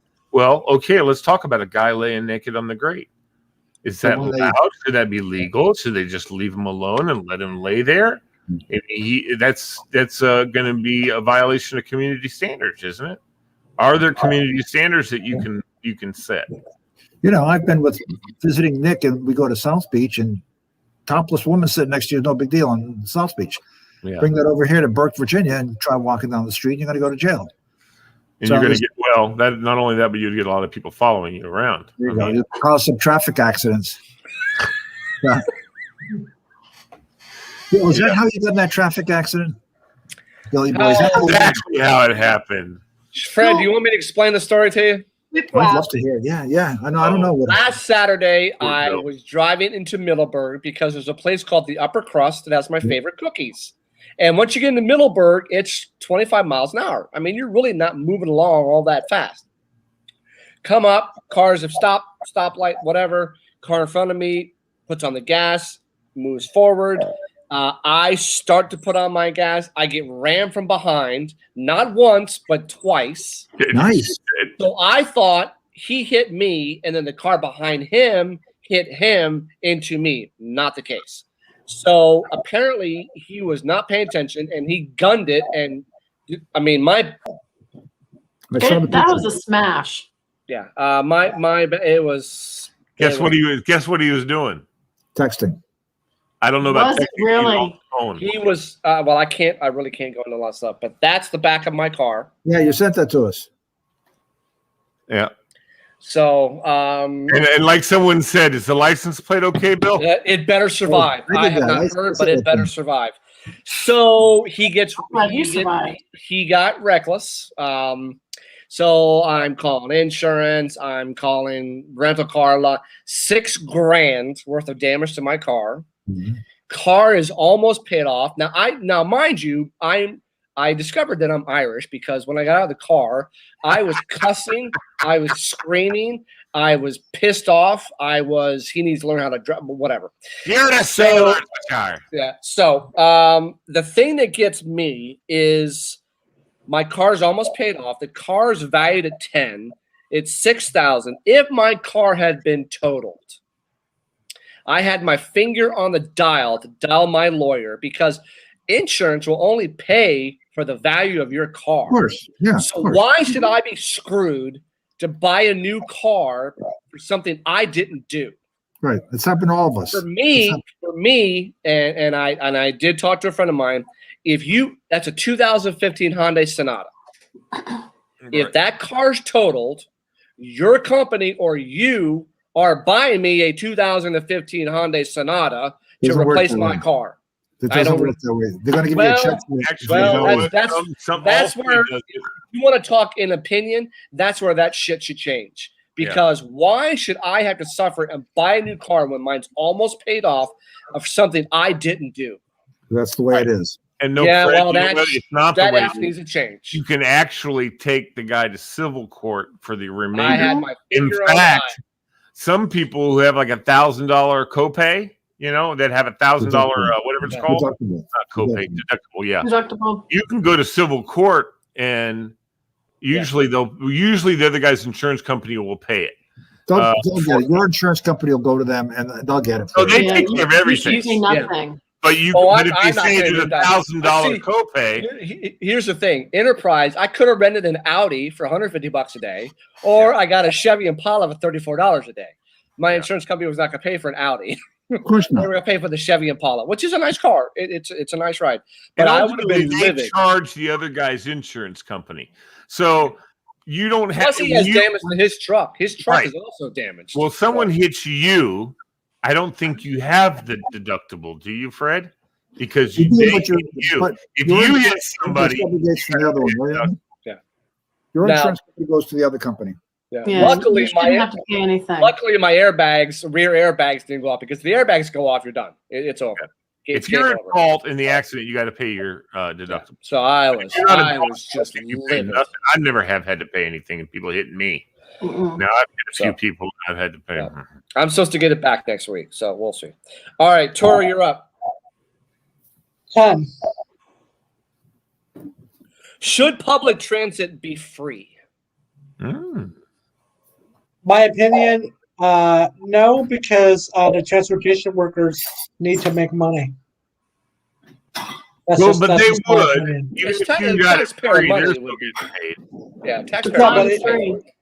Yeah, but it shouldn't. Nothing's free. Yeah, but it shouldn't be free because the workers need to make money to make a living. So I know, but it'd be going to be free to you, and it's a subsidy from the government that pays for it, which they pay for by raising everyone's taxes, including those people who don't ride trains, and that's one of the reasons why it's not, because those people are saying you ain't raising my taxes for other people to get around.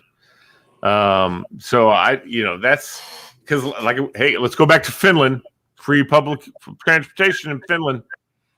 Free public transportation. Well, no, I know, but I'm saying but when you get your paycheck, it goes to Finland, and they take and that's, some people want that. They want that. They like being able. Yeah. Germany, you can hop on a bus anywhere in Germany. It'll take you anywhere you want to go. I don't know that you have to pay for public transportation in Germany. I'm not sure. But it's also another reason why they want to have free transportation, free, quote unquote, is because you get less cars off the road. You get more cars off the road. Those kind of things supposedly, or the argument behind having free transportation is that people will use the public transportation and not dirty up our air. And look, guess what? There's people who have used to be electric cars. You had a tax write-off for having an electric car because of saving the earth. They said during the pandemic, the air quality got way better. Hell yeah. No one was on the road. Yeah, hell yeah, it did. I mean, like, calculable. Yep. And wasn't Metro free for during the pandemic? Just now, people are starting to have to pay for the Metro buses. I don't know. I don't think it's not free. Well, some it never was, even during the pandemic, Tora. I don't think so. No. I was gonna say, this is what I deal. This is my job, to deal with this stuff every day. Some transit organizations went free only because they couldn't figure out how to cash. and tokens and passes during. Yeah. They just chose to let people ride for nothing. Plus, nobody wanted to be on a bus, particularly early on, or That's right. so just to keep it. And they went down on their service quite a bit because no one was riding the bus. Yep. So a lot of those did become free. I'm not sure about the metro specifically, but a lot of them did. But you're right, Lisa. Oh, wow. Diva, there ain't nothing free. I don't care. People say, buy one, get one free. No, you don't get one free. You pay more for the one. There you go. Yeah, there you go. So we're back to you. Okay, 27. We document life's milestones. How should we document death? I just dump them in the trash can. No, I'm kidding, of course. How should we document death? I think we already do document death. I mean, we keep it's part of public record. You know, when someone dies, all the the funeral home makes sure that all the information goes to the county, to the state, and there's a record of your death. Are you talking about more like eulogies and stuff, Bill? Nope.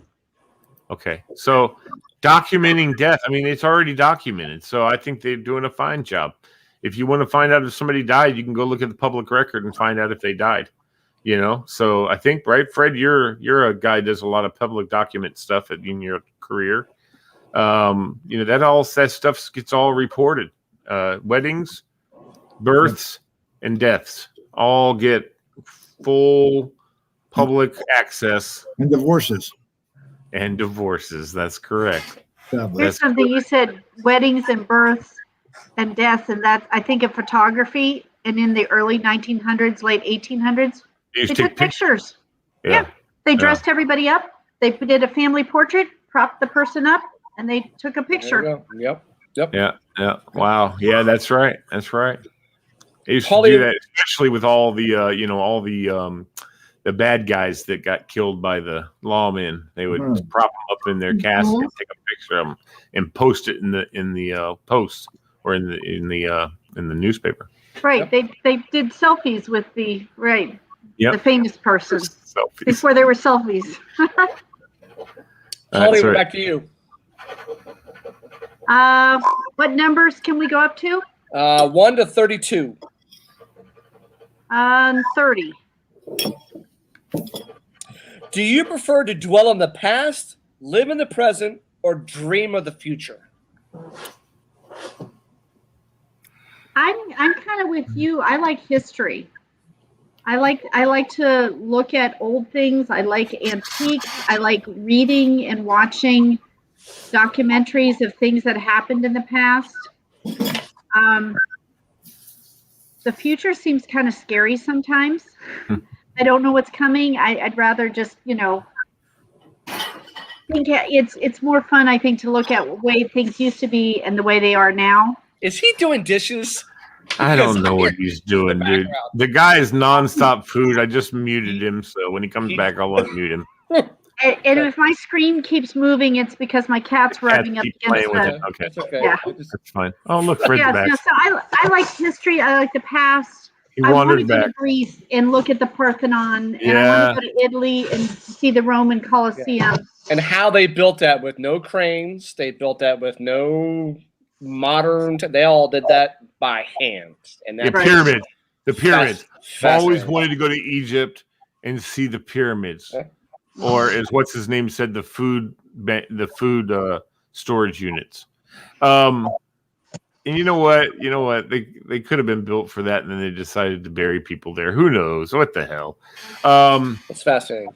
Yeah, I know. It's and it's survived all this time.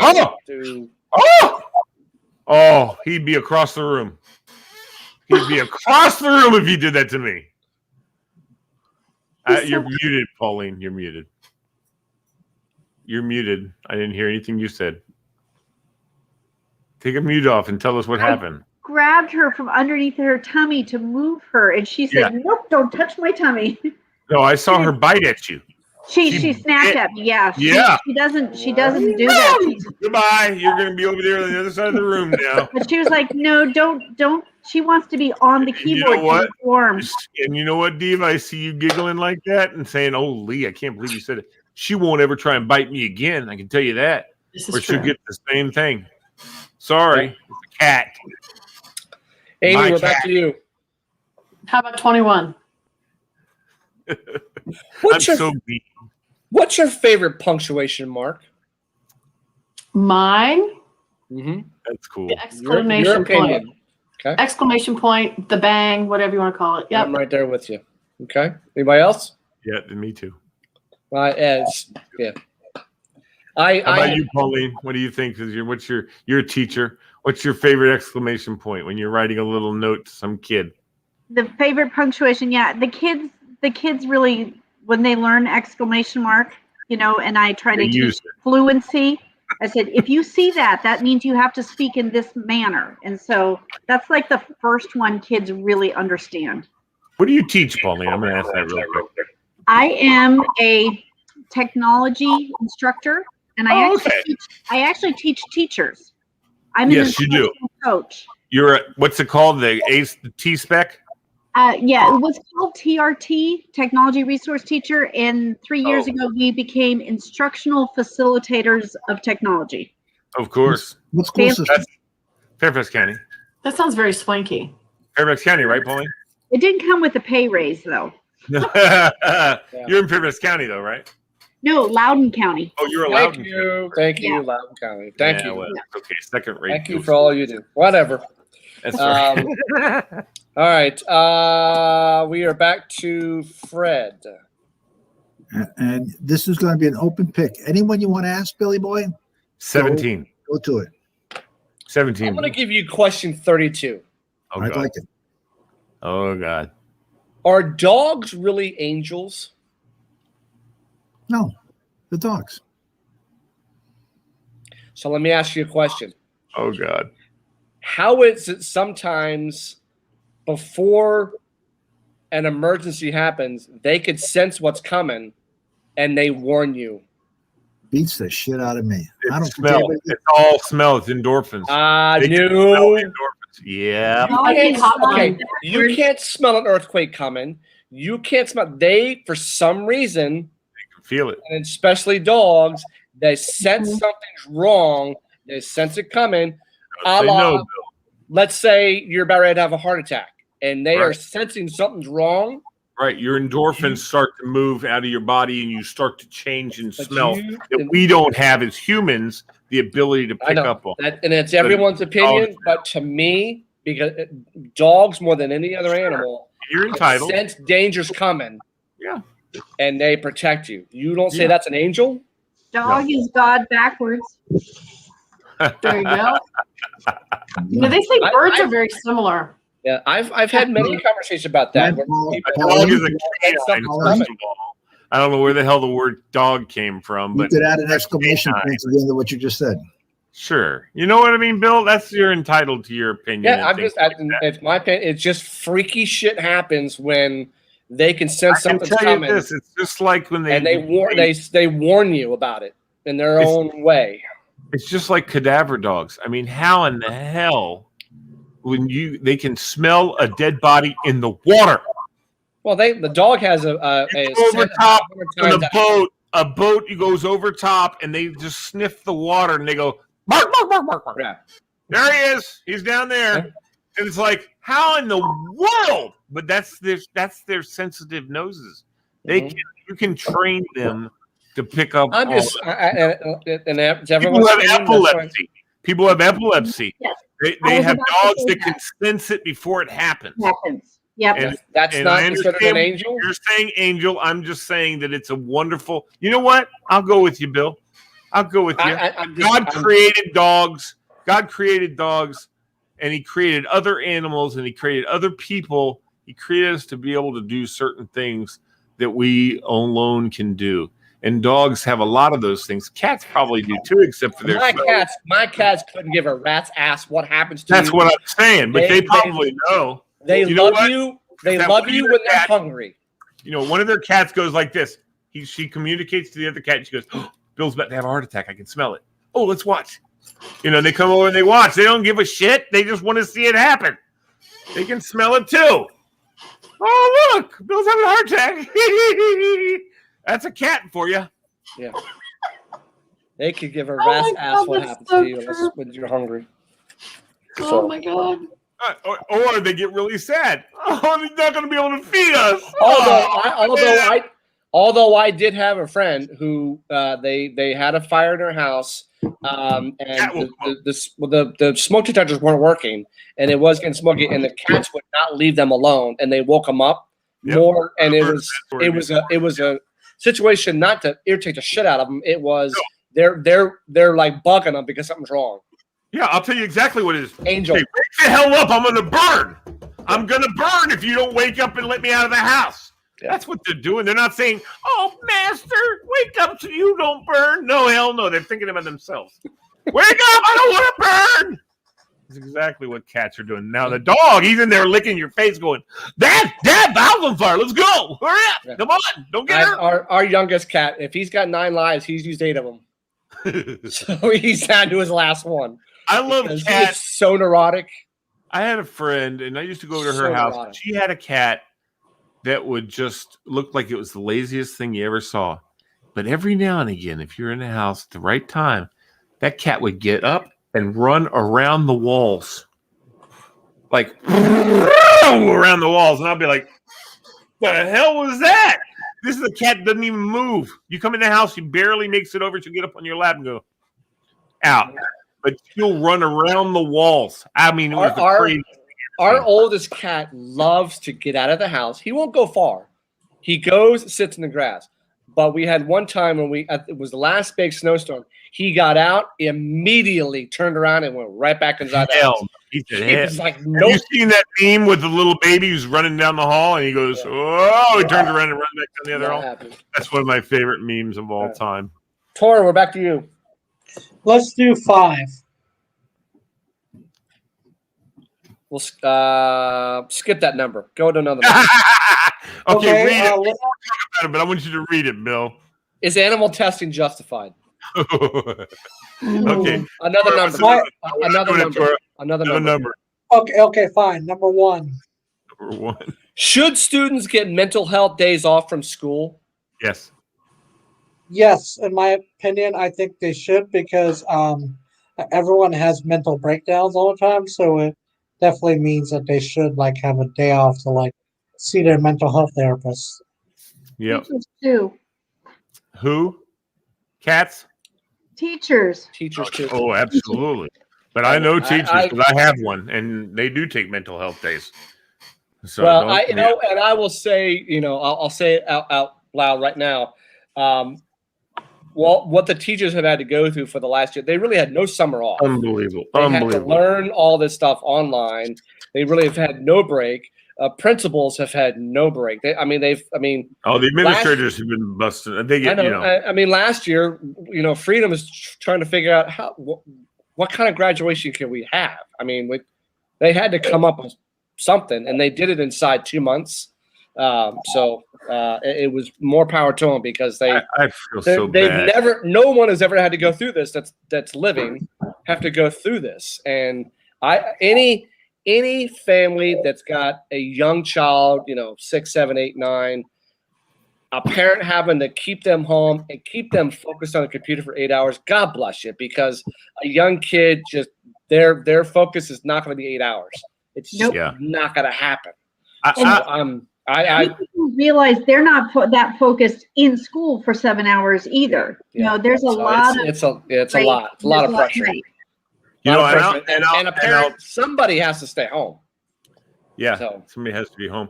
But I will tell you this, that one of the things is I've sat up with my wife when they've had the school board meetings. And I have to say, oh my God, talk about mind numbing, number 1. And then you got these Karens who come in and want to say all kind of weird crap. And the person who's had it all on his shoulders, and if you think about it, this person has also been watched by all the other superintendents in the area. They all watch him because whatever he says holds a lot of water. And that's Brabrand. You know, Mr. Brabrand, who's the superintendent of Fairfax. Not everybody likes the things that he's said. Not everybody likes the things that he's done. But you know what? He's the guy that has to make the decision.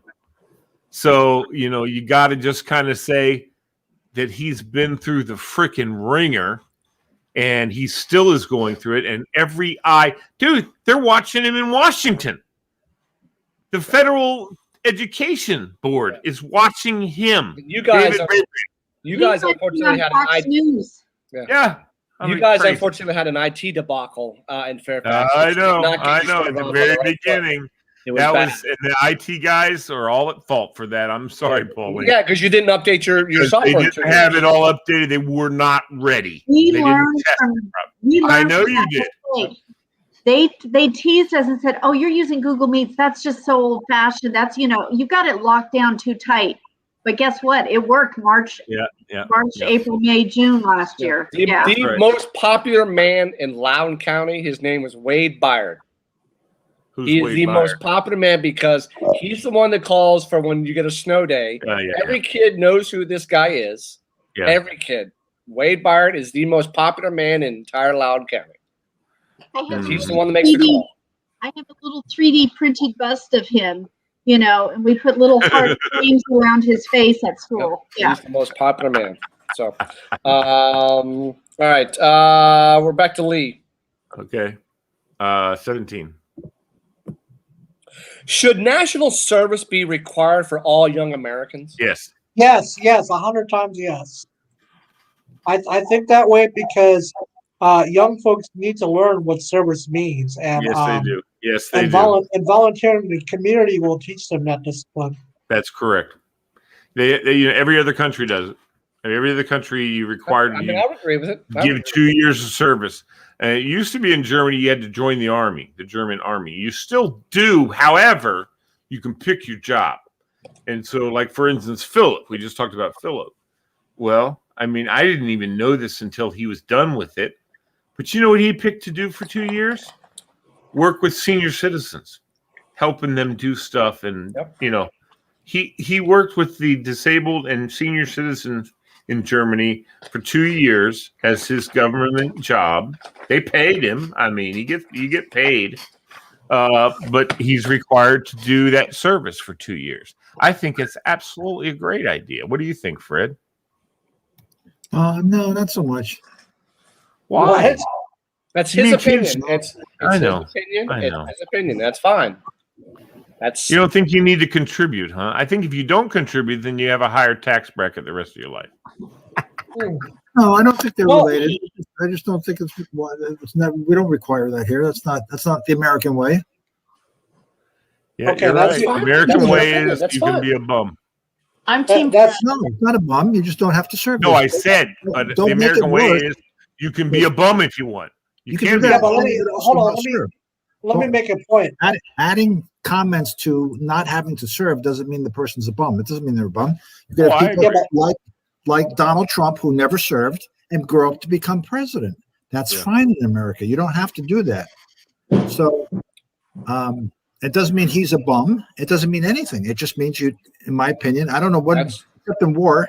And by the way, I should get if I was upstairs, I'd pull out my commission. I'm always pulling stuff. Thank God you're not upstairs. Okay. I am a member of the local board of the selective service system for this area. So when somebody wants to change their draft, you register for the draft and you want to change something happens, you come before the board and you apply.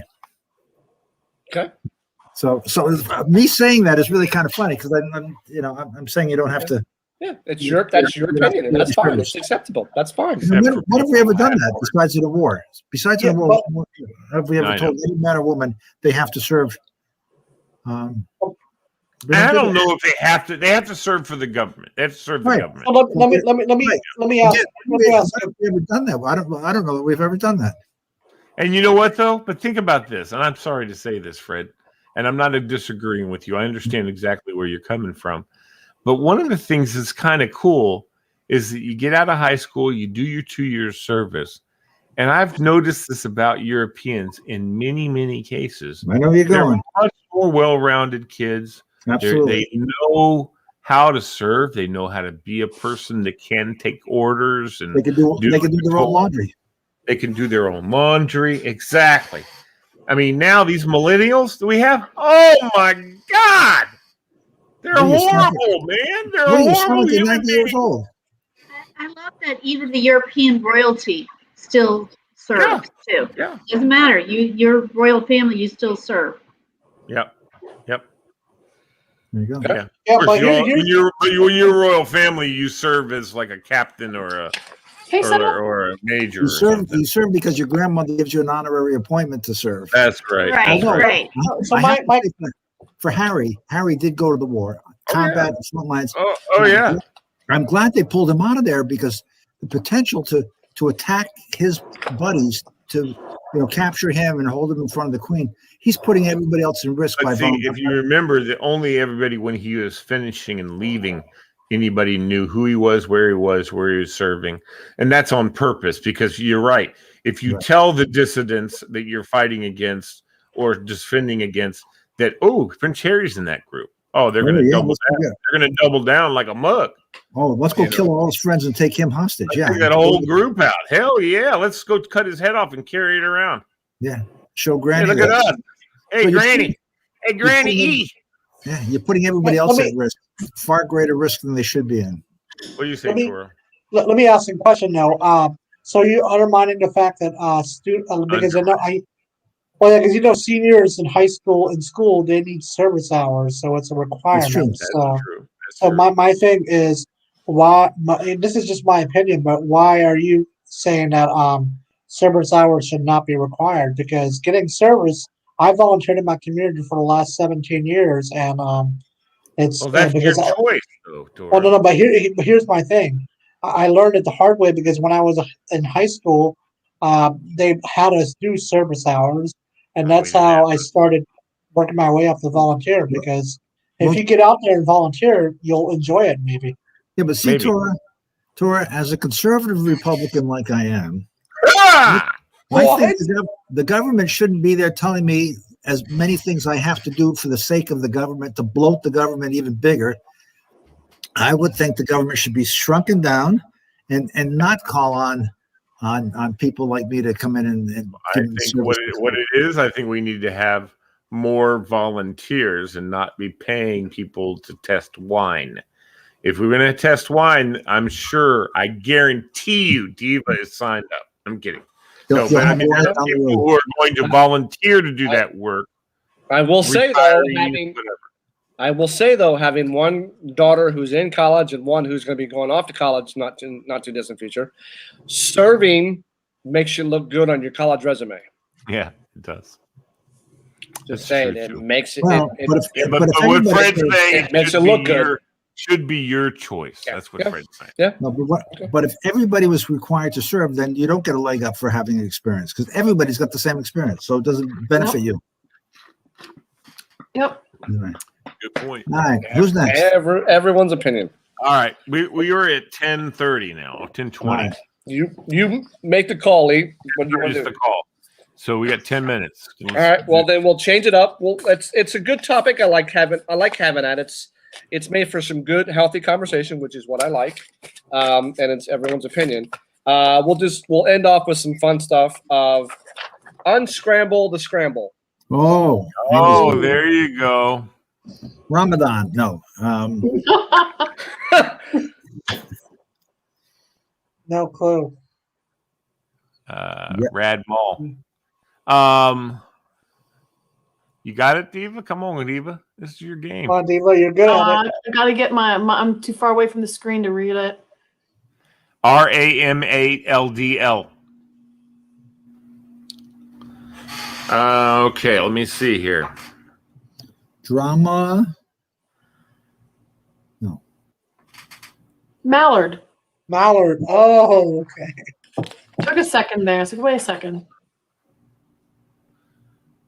Pigeon. Mm-hmm. Very good.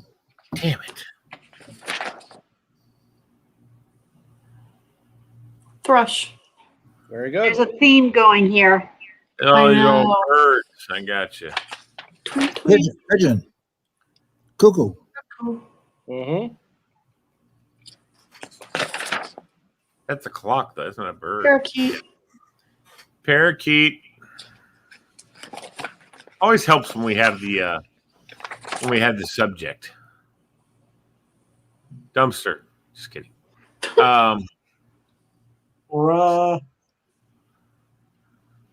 Rustled? No. Rustled? No. Hold on. Strudel. Nice. I was trying to make a bird out of that. Thanks. Exactly. Thanks, Bill. I decided to change it up. It was too easy. Okay. You can say hi. Just to say, okay. Is that Chuck?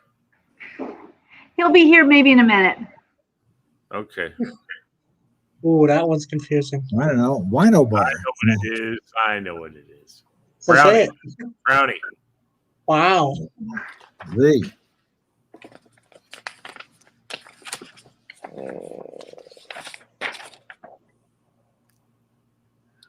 Ooh. B. Ready? No. BR. No. B. Dead Bay. Beady. Beady? B? Beady. Is it Beady, Bill? Batty. Daybed. Daybed. Okay. Never heard of that word. Now we're on to furniture. No, we're on the French. Montana. No, it's not.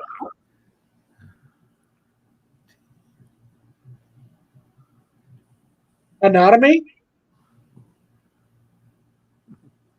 It is still furniture. Oh, man. Of course it is. Hold on.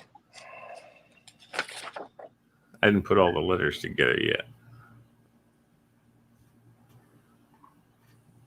Huh. That's a hard one. Botswana. Just kidding. Lost. Now we're getting desperate.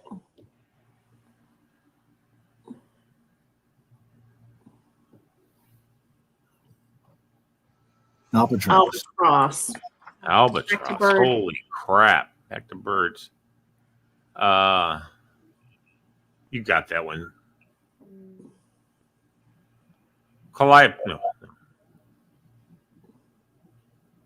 Lip cane. Lip cane. Oh, hold on. No. Bill, damn it. Pelican. Give us some more time. Ouch. No. Hookah. No. Couch. Ouch. Wow. Do you say hookah-lee? I All did. right. There we go. Chuck! What's up, Hey. big man? What's going on? What's up, brother? Not too much. That's cool, man. You're welcome to join us too. I know you got work to do and all that kind of good Yeah, stuff. well, and play. But Walmart can sit back and take a break. You can take. They're not going to fall apart without you on the computer. Well, they would, but you know what I mean. I'm sure you spend plenty of damn time fixing crap. Oh yeah, it's the cave down there. It's also probably one of the biggest targets for spammers and hackers out there. You know, acronym. All right, it's up to you, Chuck. I have no idea what's going on, by the way. We're rearranging words. These are letters that are in all mixed up. Wait a second. Macaron? Macaroon. We're just doing some jumbles for 4 more minutes. Unscramble the scramble.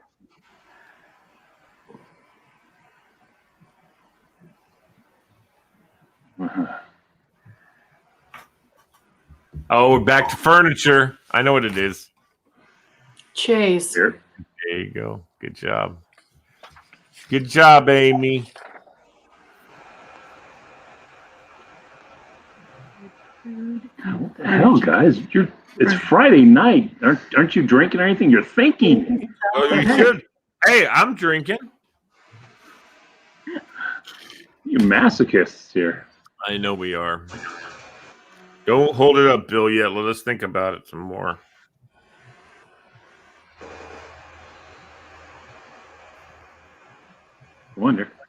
I'm working on it. It's like, give me a theme.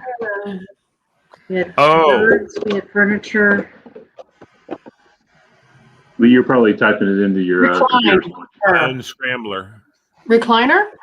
There you go. Very good. I just got it in because I put in an A instead of an E. So I got a weird. Oh, I like whatever that is. Let's name our band. Hey, let's get a band together, Chuck. We'll call it the Shrewd Cat. Jeez. We're the Shrewd Cats. Dude, check out these lack of calluses. I haven't played in years, decades. Get my son, though. Car dust. Is he playing bass? Oh, yeah. Yeah, oldest is in a band. Pretty good one, too, actually. What do you say? Oh, he goes, hey, Dad, what the hell is this? And you're like, that's my bass. I'm going to learn how to play it. He's way better than I ever was. That's cool, man. Is he in a band? He actually practices. All right, I'm in the way. No, She's working no. here. You're not in the way. No, she's like, shut up, I'm focusing. Custard. She just saw the word cat. And all she cared about. Custard, yeah. Food. Yeah, we've been talking about cats. We've had a pretty good time talking about cats. Cupcake. And we got it right. Now I'm getting hungry again. I'm going to put the popcorn salad. Yeah, get some of that popcorn salad made there, Pauline. I'll send photos. No, not popcorn. Treedwab. Wait, popcorn. That's another good band name, Treedwab. Draw. Yes. Draw a beat. Draw tree? No. Look at Tor getting in close. Looks like he has a halo because of the lights behind him. Yeah. You know what? You always do that. You always comment on my light. I know. You still haven't fixed them.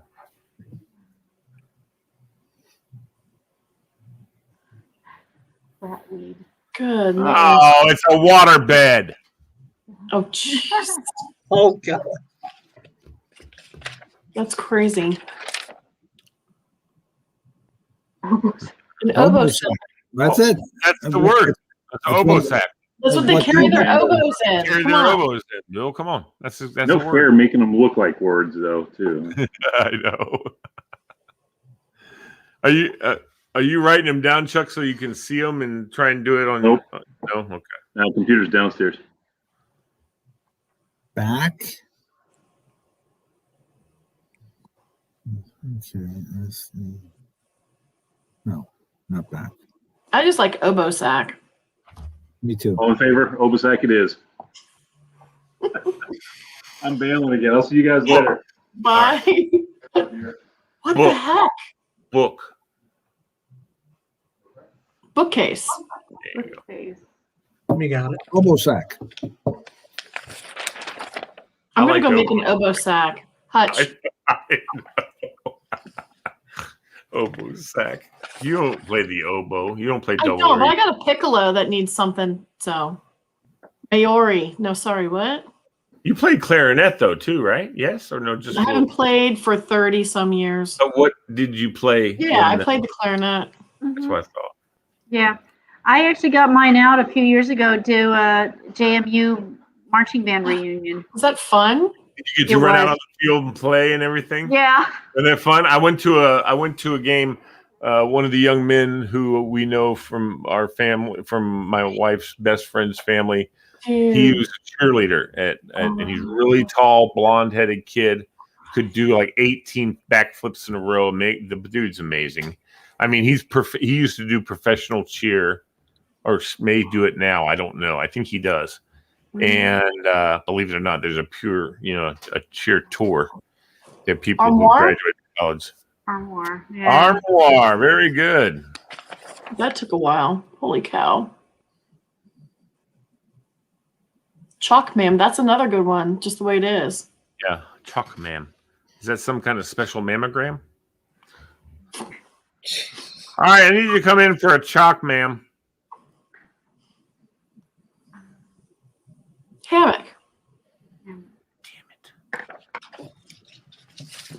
Few more. It's sharp.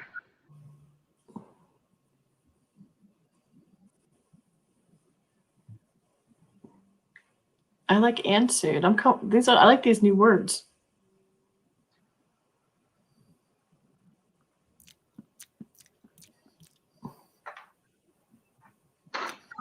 Well, it spells Sunday. a dunce, but that's 2 words. Sunday. I'm doing this, so I'm not going to say, but I'll give little clues. Are you cheating? I have been cheating, yes. I don't know these words.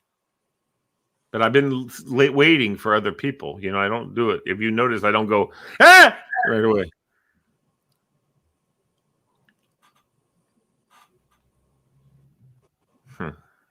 Truffle? Truffle. Very good. Fred! Finally, I got one. Fred knows that because he's had it before and stuff. I was going to say ice hook.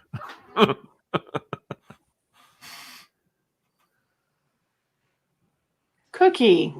Yeah, good job. Nice. Last one.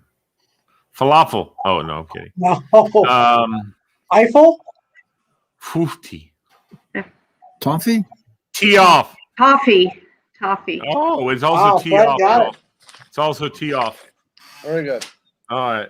Those are tough. Holy cow. And they are. They are. That They're is fun. all I Those had. are fun, though, dude. They're fun. I'm lacking brain cells at this time of night. Holy cow. Yeah, you guys Yeah, are. I have. When I play Scrabble with friends, I use my unscrambler. Do you cheat?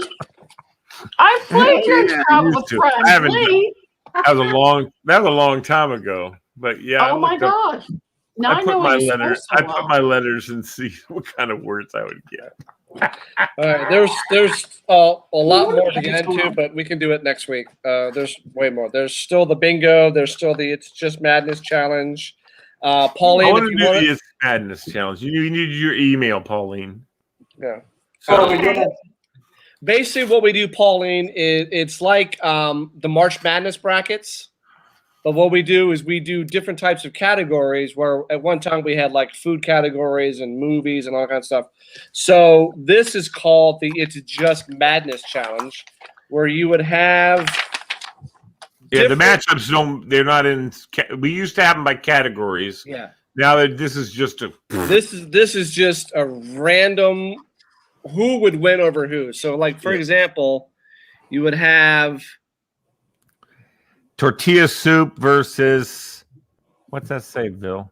Cocoa Krispies. Or no, Fruit Loop cereal. Wendy's Fruit Loop cereal, Frosty tortilla take on Chick-fil-A shake. I mean, just random.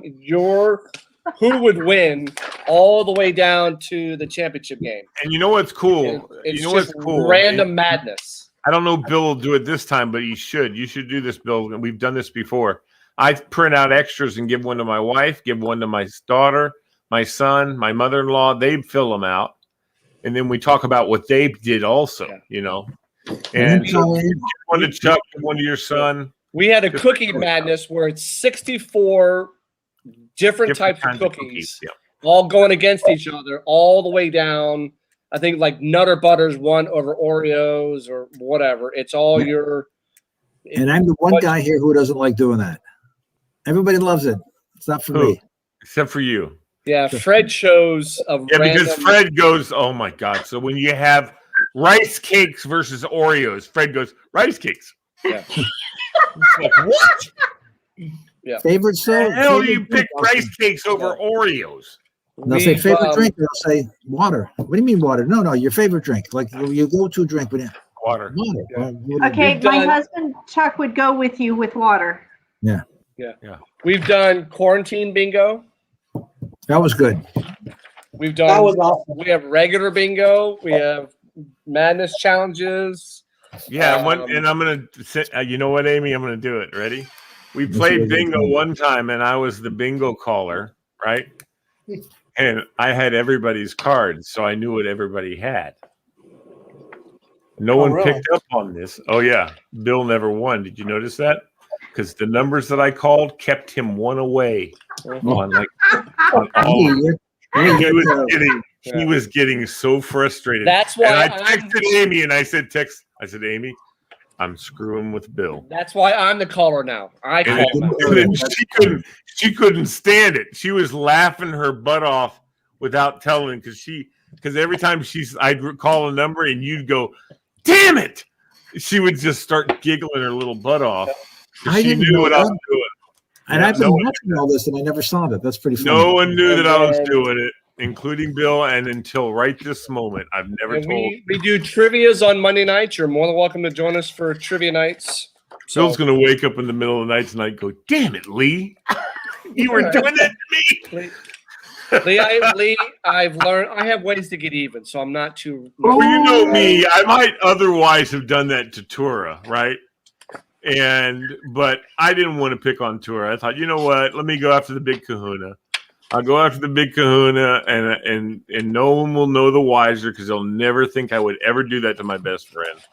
But I'm gonna short him, and it was quite funny. So I know kind of like how some of you know each other, but how did everybody get to know each other? All right, this is cool. We'll tell you. Bill and I grew up together. So we went to church together. We did lots of stuff together. For 40 some years, we've known each other, and we've been best friends the whole time. And we haven't had our ups. Yeah, we had ups and downs. We've had almost fisticuffs. Actually, one time we were having a slap fight or a body punch fight. And I think it hit Bill so hard he got pissed off and wanted to start fighting me. And I was like, "Dude, we're just doing body punches." He's like, "Yeah, I know." He was getting so mad. But anyway, that's about as close as we've ever come to actually going at it. But we're best friends, so that's why you have differences of opinion. He thinks about things totally different than I do. We totally think about things differently, but it's fine. So Bill and I have known each other forever. Fred, Lee hates dogs, and I love dogs. So I love dogs. Shut up! I hate cats. Anyway, I have a puppy. I love dogs. In fact, we might one of these days get one. Truthfully, well, when my mother-in-law dies, we'll probably get one for sure. Fred, Bill, and I know because we used to do Channel 10 Sports for 25 some years together. And Fred swear I knew Fred before Bill because Bill didn't start doing Channel 10 until after. But Fred and I were cohorts, and just Fred is a guy who gets along with everybody. So he's honest. That's about you, Fred. I know you work hard at it, making sure Fred is a politician, Pauline. As much as he doesn't want to admit it, he is member of the Democratic National Committee. He said he was a Republican tonight. I know he did. He was kidding. I switched over tonight. He switched over tonight. Okay. So, and then Amy, I've known from high school all this time, and I'm so glad she's doing this with me. That's how I know you. And I know, but I don't remember you from high school, Pauline, so much. I really don't. See, but we all knew Lee, with the bass drum. That was, yeah. I also knew you. Tora from before I knew. We did politics together, but we didn't really work on the same things at the same time. Because he was either with the Young Democrats and I was with the Old Fogies, or he was in his part of the district out here, Centerville, and I was way over by the Potomac River. But he was the most energetic guy at these meetings. We'd have a meeting, and he volunteered for everything. Everybody knew him. Everybody goes up to him. I mean, he's like the Godfather. He walks in the room, they kiss his ring when this guy comes in. Am I right, Tora? You're right. Everybody comes over. Everybody wants. And he's humble, too, and he's very humble about that. You should see the nice birthday. Your birthday's what, in January? December. Okay. The nice video the governor did. The governor did a tour video for birthday. Wow. And that's because he knows him.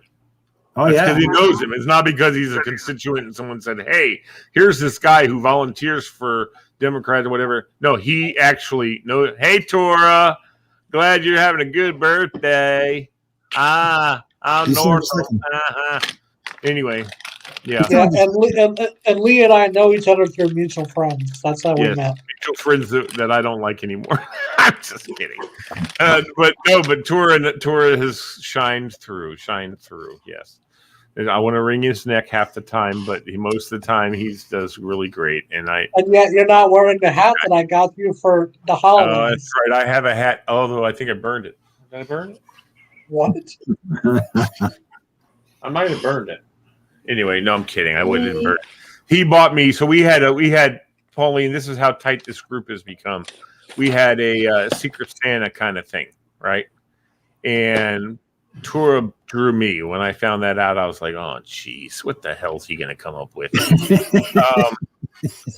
But Bill and Fred helped Tura. Thank you, Bill and Fred, still to this day. It's a beautiful thing. And they got me all caps said Tura's #1 fan for me to wear. Yeah. So, you know, and honestly, I'm not a big fan, but I love him. So that's all there is to it. And I got two very good books from Lee. Oh, yeah, I did. I want Bill to see him as he hosts the show because it's a lot of stuff you can use on this show. So yeah, it is. It's a lot of stuff. A lot of stuff. It's like kooky statistical thing. You know, what percentage of people have, you know, 6 toes on that foot or something like that. The show is goofy and stupid. It's meant to be that way. It's there you go. So we need to give Bill. You need to look at him. Yeah, thumb through these books and pick out some highlights. We started this, Pauline, when the pandemic started. We all had nothing to do on a Friday night. You couldn't go anywhere. Yeah, right. Stay home. So we all started this, and then we started trivia, and you know, that's fun. And we do have an almost always person, and that's Walter. Walter, you saw Walter when you were I saw Monday. Walter last Monday. Walter's fantastic. He's probably out with his, I guess, kind of new girlfriend. His lady friend. His lady friend, who, yeah. So anyway, but Kelly, she's awesome too, and she's actually very hyped on when she's over at the house and we're having the show. She comes on with him, so that's really awesome. We love having her on. That's fun. And she's relatively new to the whole. She's new to him, so it's cool that they've dived into it so good. That's really fun. And Lee, Bill, and I doing high school sports since the late 80s. Yeah. Friday night became our thing. I mean, you finish work, you couldn't wait to get out to the ball, whatever sport, or football field or whatever. We'd all work together. We'd all go out to dinner after. And it was just something we looked forward to. And it was the guys. It was the guys hanging out. When the show had to break apart, we just kept hanging out. I mean, it started off as the show was the binder for us that we got to meet.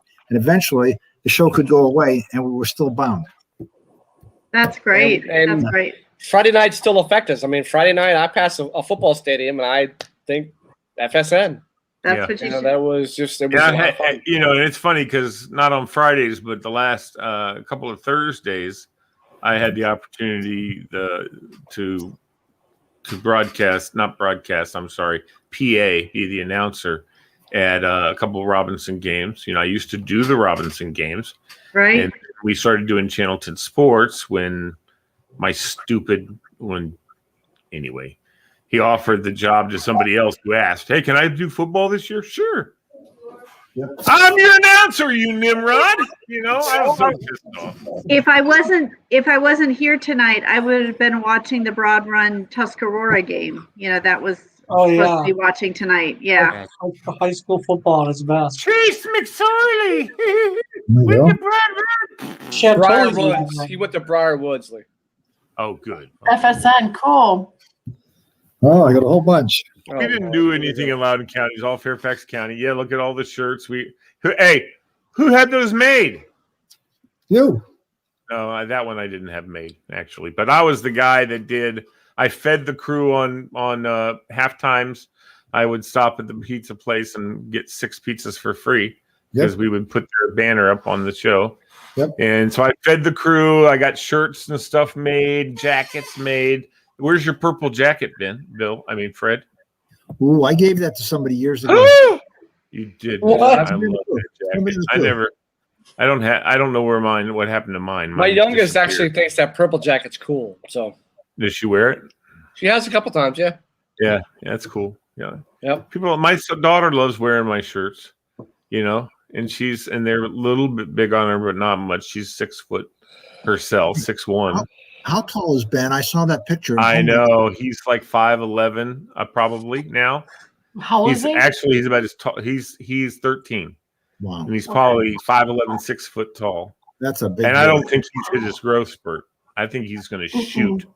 He's going to be 6'5" before you know it. My kids are almost as tall as I am. Yeah, it's something in all the preservatives. We've got growth hormones in there, and that's what all these kids are freaking growing up way past their parents. I have a great picture I sent out of my mom and Ben helping her with the Oculus, the virtual reality glasses. That's what I saw. I looked at this picture and I'm like, oh my God, who's the giant? This is your Giants. Yep. Look at you you got are 3 so big tiny. boys. I know. It doesn't My surprise me. my youngest one is 6'4", the old 6'3", the oldest one is 6'8". Oh my God. Wait, and how tall's Chuck? Chuck's 6'2". He's my size. He's my height. Oh my goodness. Yeah, Chuck and I were always pretty eye to eye on stuff. Yeah. Now my oldest came out. I had a C-section induced 2 weeks early. He came out 10 pounds, or no, I'm sorry, 11 pounds, half ounce, 24 inches long. Oh my 2 weeks early. Wow. Yeah, oh he just- my goodness. This is me and my baby. That's his baby boy. Oh. Fred with his shirt over his, what muscle he's supposed to have there. Yeah. Except for, what's his name? Looks like he's been stung by a bunch of bees. He got a bunch of big old. There's his look kids. At them. Oh, pretty. Oh, they're very pretty. Oh, beautiful girls. Beautiful girls.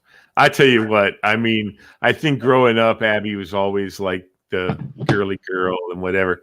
I think Emily has grown into a beautiful woman. I mean, she really has. I'm very bodyguard to them. I mean, Emily's the sports person, but she has grown into a beautiful. I'm extremely protective of them.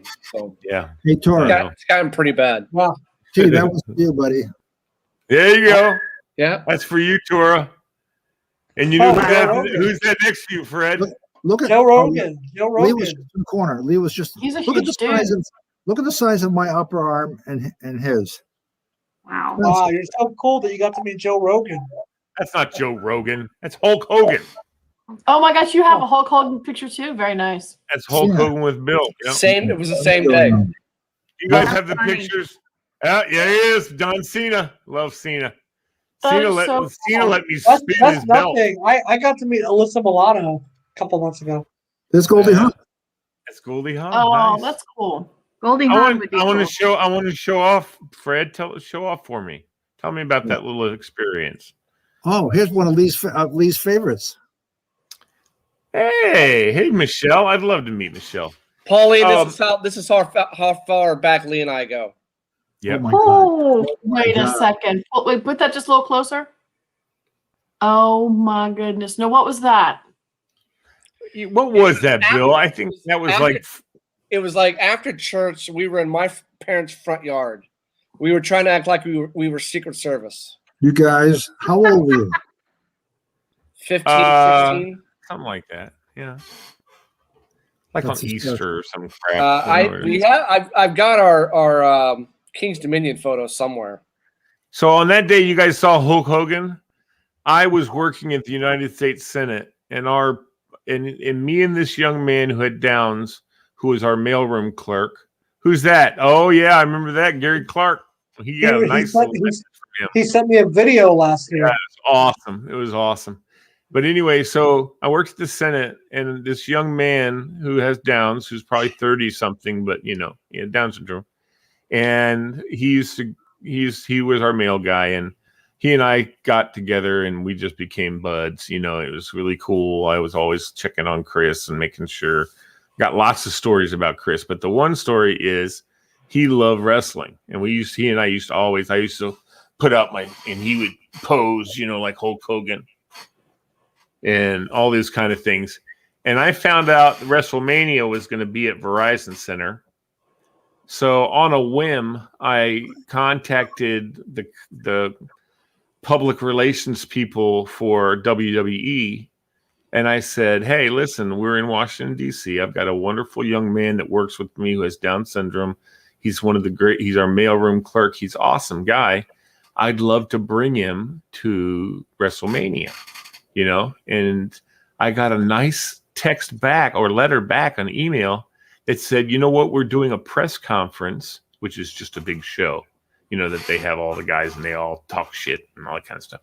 He said, we're having a press conference at Verizon Center on Thursday at 1:00, something like that. He said, can you bring him? And this is a lady, actually. Can you bring him? And we'll get you in and whatever. You don't have to stand in line. Just get there and ask for me, and you'll be escorted in, no problem. So we went. I told him. I said, guess what? And I told my boss and said, we need to get off to go do this. My boss was all excited that I did that and whatever. It was kind of cool. I was like, nice. Man, let me tell you something. It was one of the best. And I had no idea Fred was going to be there and Bill. I mean, I had no idea they were going to be there. But they were there along with and who should be nameless was there as well. And I don't, did anything get done with that footage you guys shot? Fred? I don't think so. But I don't think no. We had a great time. No, but they got press passes and whatever. Right. And they schmoozed their way in to be in there. But I brought in Chris, and we were standing in line at first. I didn't really know what we should be doing. And then I saw somebody who looked like official walking by the line. I said, excuse me, we were told to ask for her name. Oh, hold on one second. Like almost ran back. And now out comes this lady and like two guys with suits that are part of their, the WWE. They came out and go, "Hi, are you Lee Bailey?" I'm like, "Yeah." And this is your friend Chris. And I said, "Yeah, hey Chris, how are you guys? And come on with us." And they brought us. We're walking past all these people. They're in line. It was kind of cool. And they walked us right in. They started talking to us like we were VIPs. I mean, it was crazy. Yeah. We want to put you on the front row, but we brought a bunch of Walter Reed soldiers over to be on the front row. So is it okay if you're in the back row? I mean, the second row? I'm like, oh, I guess so. It'll be fine. No, I want you to kick one of those guys with one leg out and we'll sit in his seat. No, I was like, yeah, that'd be great. And Chris is like this. Oh, yeah. And they put on a show. He's freaking out, man. He's like, oh my God, we're going to be what? So we got that, and they put on a show, didn't they, Fred? Oh man, man, Vince McMahon, all those guys were there. Guys got up. Chris Jericho got all pissed off because he introduced some woman before him, and he walked up and he snatched the mic. He goes, "You know who I am. Well, I can't believe you had some woman introduced before me." And he started yelling at freaking carrying on. And what's his name says, and Chris is down there going like this. Yeah. He's all excited. He's all pumped up. And then they escorted us backstage after, and we got to meet all the wrestlers. And they had all these. And they're the nicest people in the world. Oh, yeah, they're nothing like their personas. No, they're nicest people. They were so sweet to Chris. I'm John sure. Cena came over. He goes, "Hey, man, what's your name?" He said, "Chris." He goes, "Hey, I'm John Cena." He goes, and Chris is like this. Yeah, I know that. And they said, "Hey, can you spin your belt?" Because he had a belt that had a spinny thing inside of it, and he was like, "Chris, fill my belt." Chris spin it, I spin it. So he said they had all these like those sun outdoor gazebos you have in the summer, the pop up things. They had something like that, but a whole bunch of them, so we could have different interviews in different places. You could have John Cena here and Hulk Hogan there. Yeah. So we got set up. They were very nice. They helped us get our camera set up in our interview, and they were very, very nice. But then the interview starts, and they turn into this like the veins are sticking out of the head, and even Batista. I'll never forget Batista.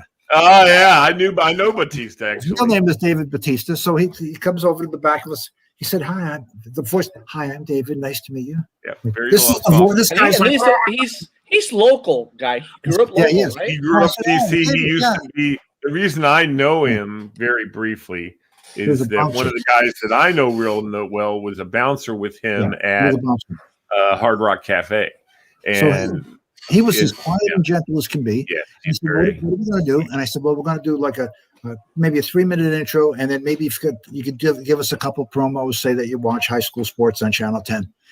So he's okay, yeah, all right, okay. So we start rolling, and you've got to fake it. The interview is always fake it, like the interviewer. Right. Is fair to these guys. And I go, Batista, you're fighting, what was JBL, I think.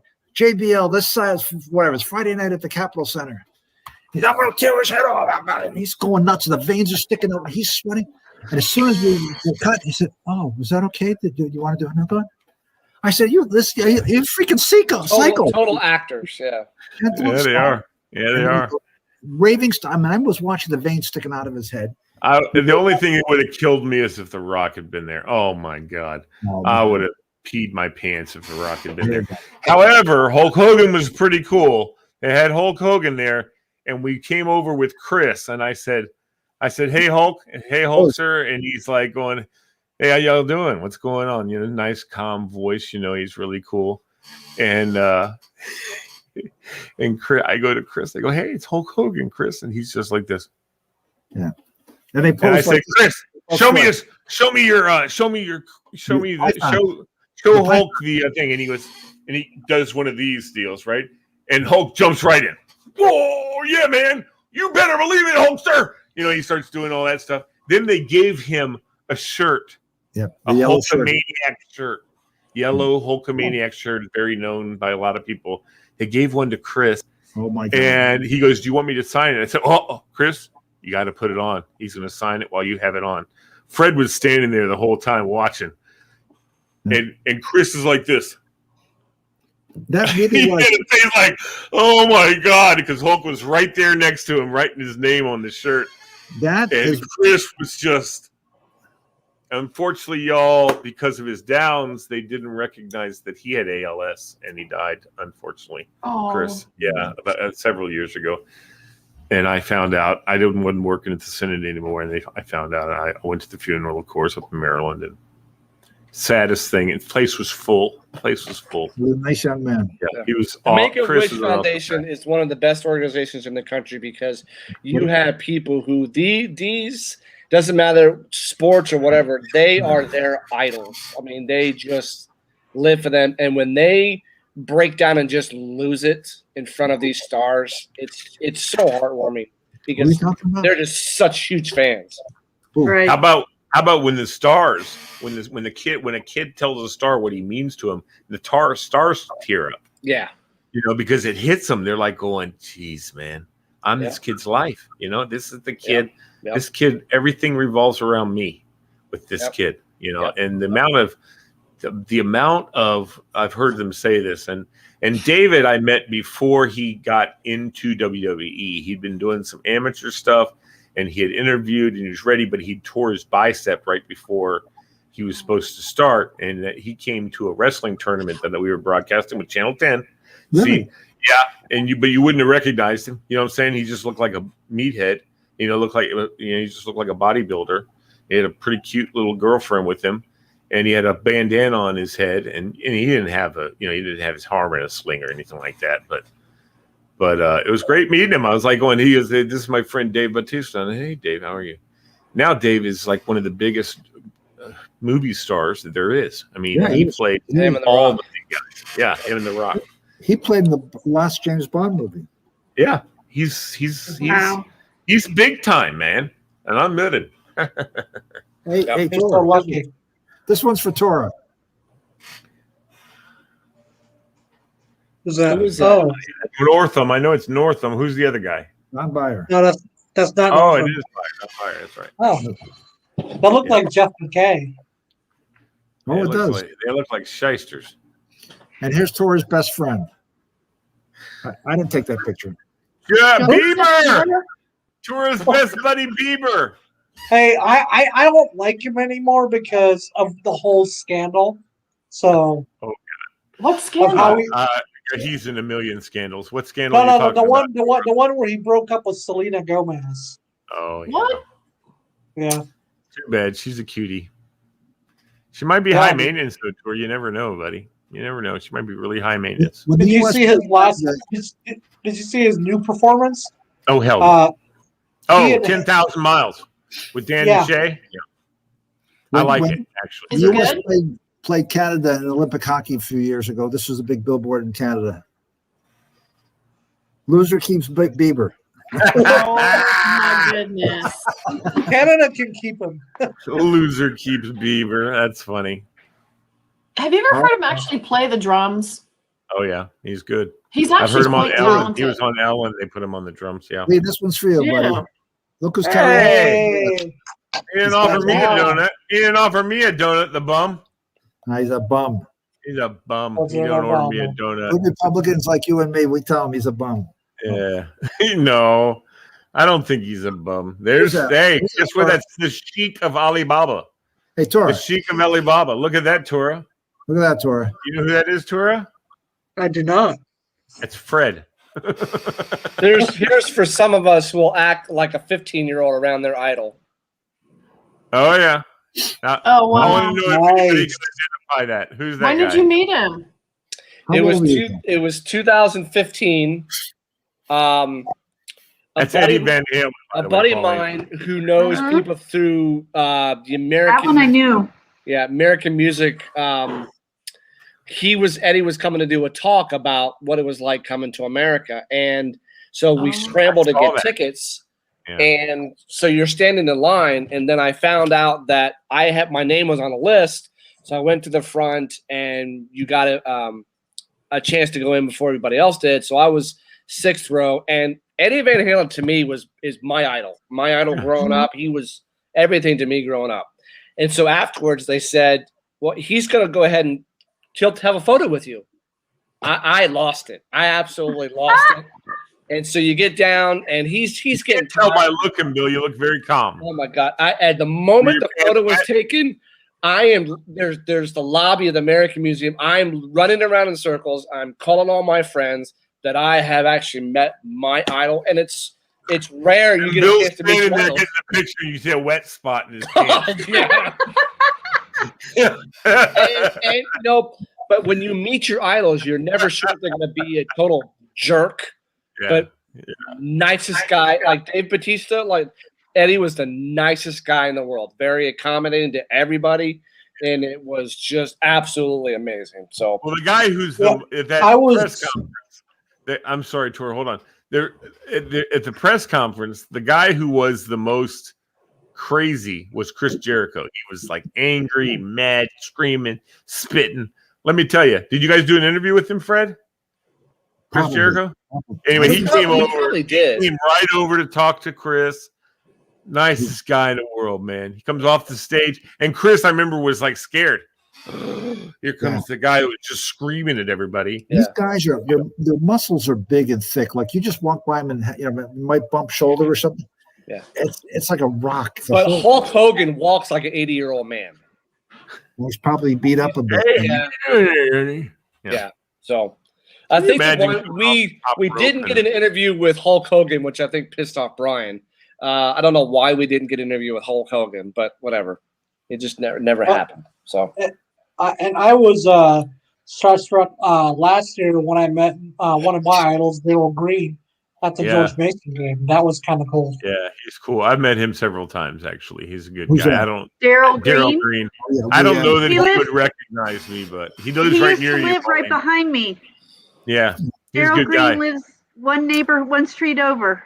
Not anymore, though, right? No, but he used to. His kids used to go to Farmwell. Yeah. I know that I had back when I worked in real radio, I had a radio interview with him about his foundation that he has in D.C. for children, and he was still playing at the time with the Redskins. And there he is. And this is someone else I want to show you. All right. It's Nate Daniels here, former professional. Yeah, Nate Daniels. Yeah, Nate Daniels. Author and a business owner. We've had Nate Daniels on this show. I've had Nate Daniels on my Be Encouraged show before. Yeah, he sent like a video for my little cousin for his graduation from high school. That's awesome. That's awesome. You know what he told me? He said moving forward for like autographs and like video requests, I'm going to charge everyone $25. Okay. He ain't going. I don't think he'd charge me, but I don't know. I don't need him to do a video thing for me. But Nate's a good man. He's a good man also. Yeah. But anyway, so Daryl Green. I like that he's a professional football player. How cool is this? I was doing I had a show called Focus on Fairfax back at WDCT Radio back in the day, where Wheel Radio used to be, Fred, next to Paul VI. And I was doing my Focus on Fairfax, and he was supposed to call in, Daryl Green, because I'd already worked it out with whatever, and he was supposed to call in. Well, I didn't get a call, and I'm like, well, what the hell? All of a sudden, the phone rings. I answer it, and he's like, hello, is this Lee Bailey? It's Daryl Green. And I said, oh, hey, Daryl, how are you? I thought he dropped me without even thinking about it, He said, I'm okay. Listen, I'm really sorry. I tried to call you. Some reason my damn phones in my house aren't working. So I'm in my neighbor's garage. He went over to his neighbor's house. He was that dedicated to call into the show. He went to his neighbor's house, borrowed their phone, and he had, probably it was one of those princess phones on the wall. That's what I pictured anyway. And so it's running out into the garage. And we did the interview. He's doing it from his neighbor's garage. Nicest guy in the world, man. Oh, my gosh.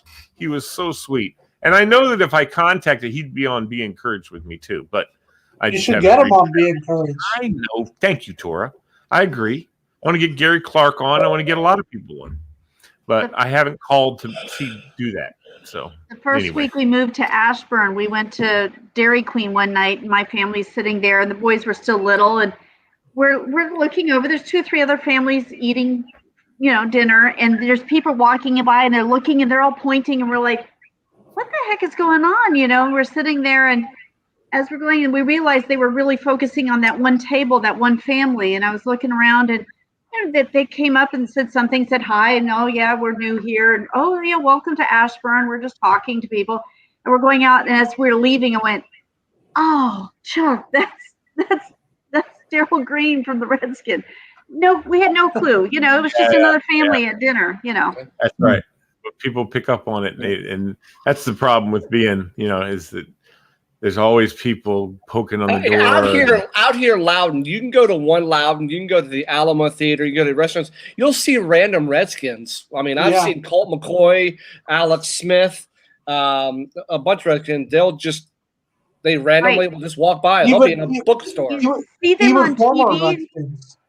Yeah, you see them on TV, and they look so big, but in person without the pads, it's just pretty regular looking. They're tall. I mean, they're still. Most of them, like for instance, Alex Smith, 6'3" or something like that. Right. He's a pretty tall dude, but he's thin. He doesn't look like he's got any muscles. Right. I remember one time seeing John Riggins at Kilroy's. He used to go to Kilroy's all the time, and we went into Kilroy back in the day. We were at Kilroy's, and he came in, sat at the table near us, and dude, the guy had no muscle definition whatsoever. He was wearing a T-shirt, like with short sleeves. Had no muscle his arms looked like Fred's. They were just like regular straight arms. Mine too. Sorry, I'm kidding. But he had big thighs. He had big thighs. Those, he has big legs. But other than that, you just wouldn't have guessed him to be like the best running back in the NFL. Okay, speaking of best players in the NFL, Tora, you know all about the NFL. What happened 21 years ago today? Oh God, 21 years ago. I think it was when Gale Sayers I think it was Gale Sayers or Emmitt Smith. One of them had a career-ending injury. No, I'm wrong. Okay, who's the greatest player you can think of? Joe Montana. Running backs. What position, Fred? Quarterback. The Redskin. What's his name? Oh, Troy Aikman. No, Tom Brady. Come on. Tom Brady signed with the NFL, with the Patriots 21 years ago today. Wow. You know how much his rookie card's going for? A lot of money. $2 million. $2 million. How much? $2 million. 2,000? How can it be $2 million? They just made him 21 years ago. Bill, his rookie card is out there for $2 million. Dude, Bill, you need to come over to my house, dude, because I've got a bunch of cards from like the 2000s and the late 90s. We need to go through these cards because I might have from Brigham Brady rookie cards. Sure. We should go through it. I'm a Brett Favre, Aaron Rodgers fan. Sorry. I know, me too. No, the same. Did you see he on Jeopardy the other night? First of all, he got trolled in the first night. We know that. Yeah, who shouldn't have? He said who called for the kick. Anyway, so he didn't. He just skipped that. But there was another one. He's got all three people up there. They said it was a sports category, and it said Midwestern guys who've won how many ever Super Bowls. A Midwestern team that's won so many Super Bowls. Hold on. None of them answered. They didn't know. And he goes, you guys don't know? The Green Bay Packers. He's like, the Green Bay Packers, you guys. And everybody laughed and everything, but no one got it right. That's crazy. Three people don't know that? My dad has a Super Bowl ring. Whoa. Tell us the story about that. Oh, he's a shareholder. You're not from Wisconsin. Green Bay Packer. My dad was born in Green Bay. I'm a Ufer, Michigan. Remember? Okay, that's right. Oh, so you're a huge Packers fan. Oh yeah, yeah. We bleed cheese here. Hey, look at Nice. the wall color behind her. Come on, guys. Oh, yeah. Nice. Let me ask you: have you been to Theismann's restaurant, Joe Theismann's restaurant? Several times. Have you ever seen him at the restaurant?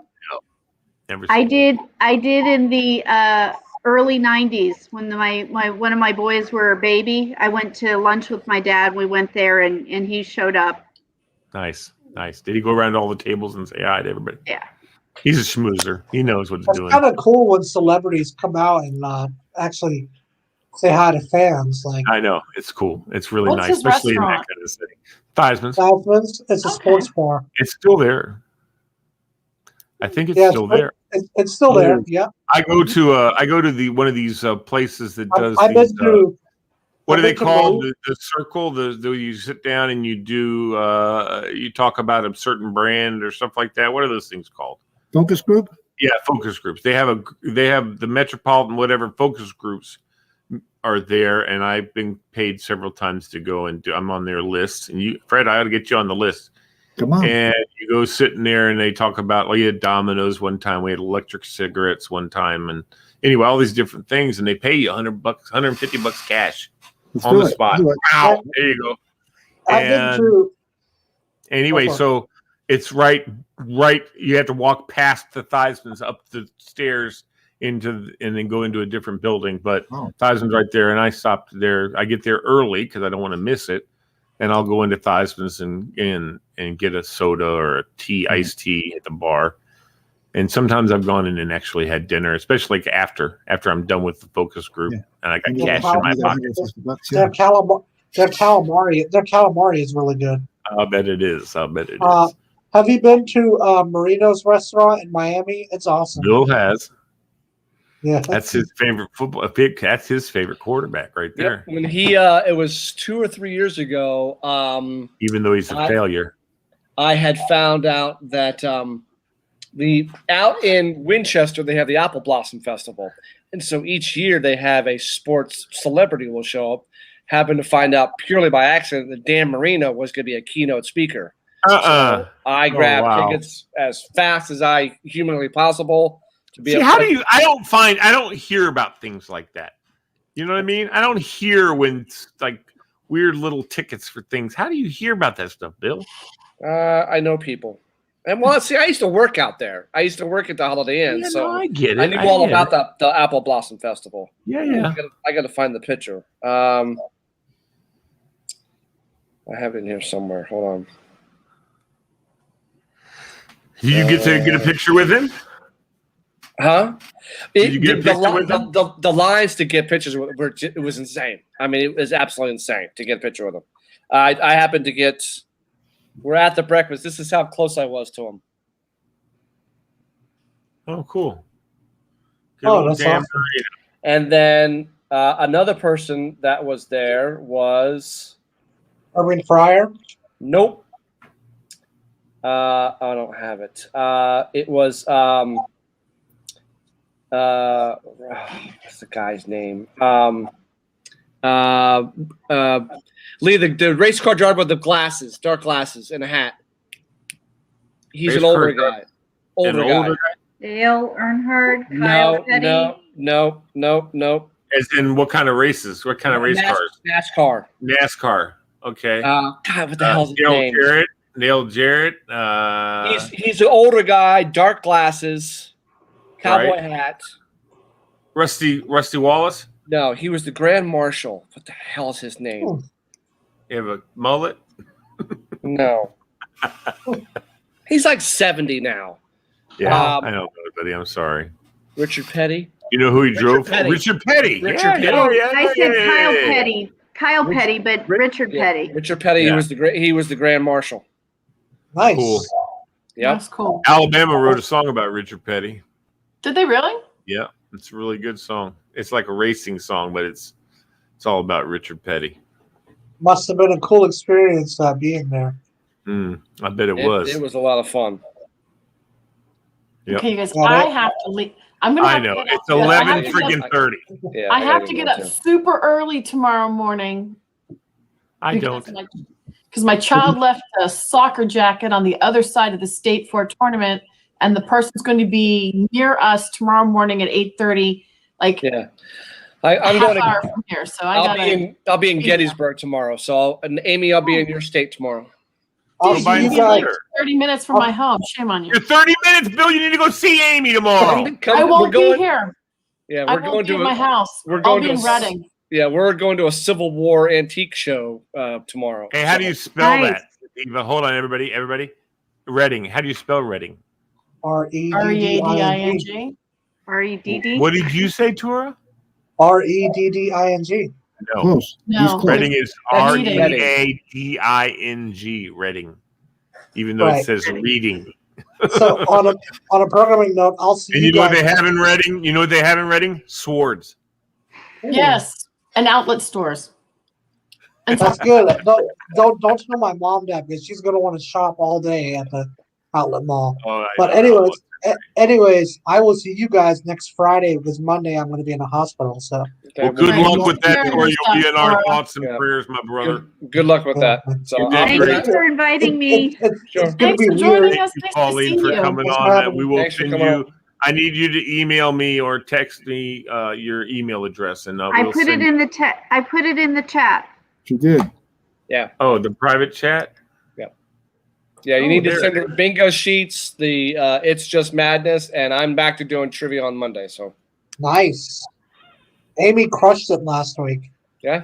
I wouldn't say crushed it. It was fun, but it's a whole heck of a lot of work. It is a lot of work. Yes, it is. DK has all my respect. I'm more than happy to be the fill-in when he can't be around, but well, you might be able to my fill-in for not this coming Monday, but the following Monday because I got a board meeting. So you are awesome. Maybe we'll let Tor do it. We'll see. Yeah, Emily's got some lacrosse games on Monday night, so I'm going to have some challenges with that too. So and that's an L, not an I.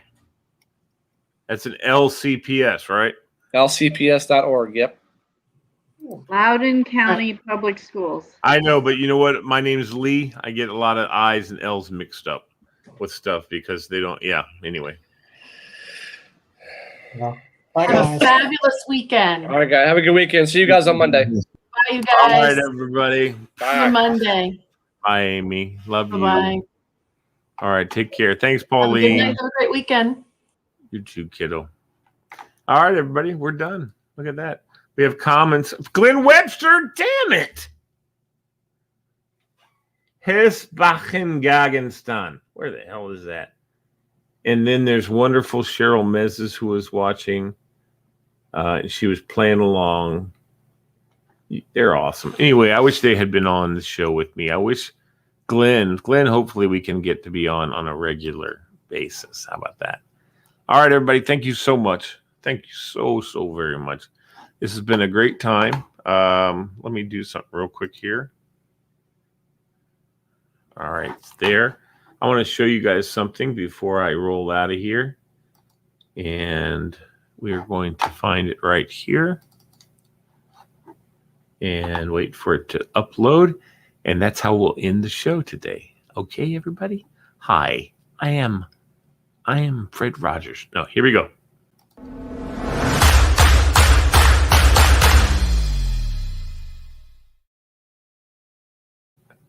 You like that? All right. Good night, everybody. Take care.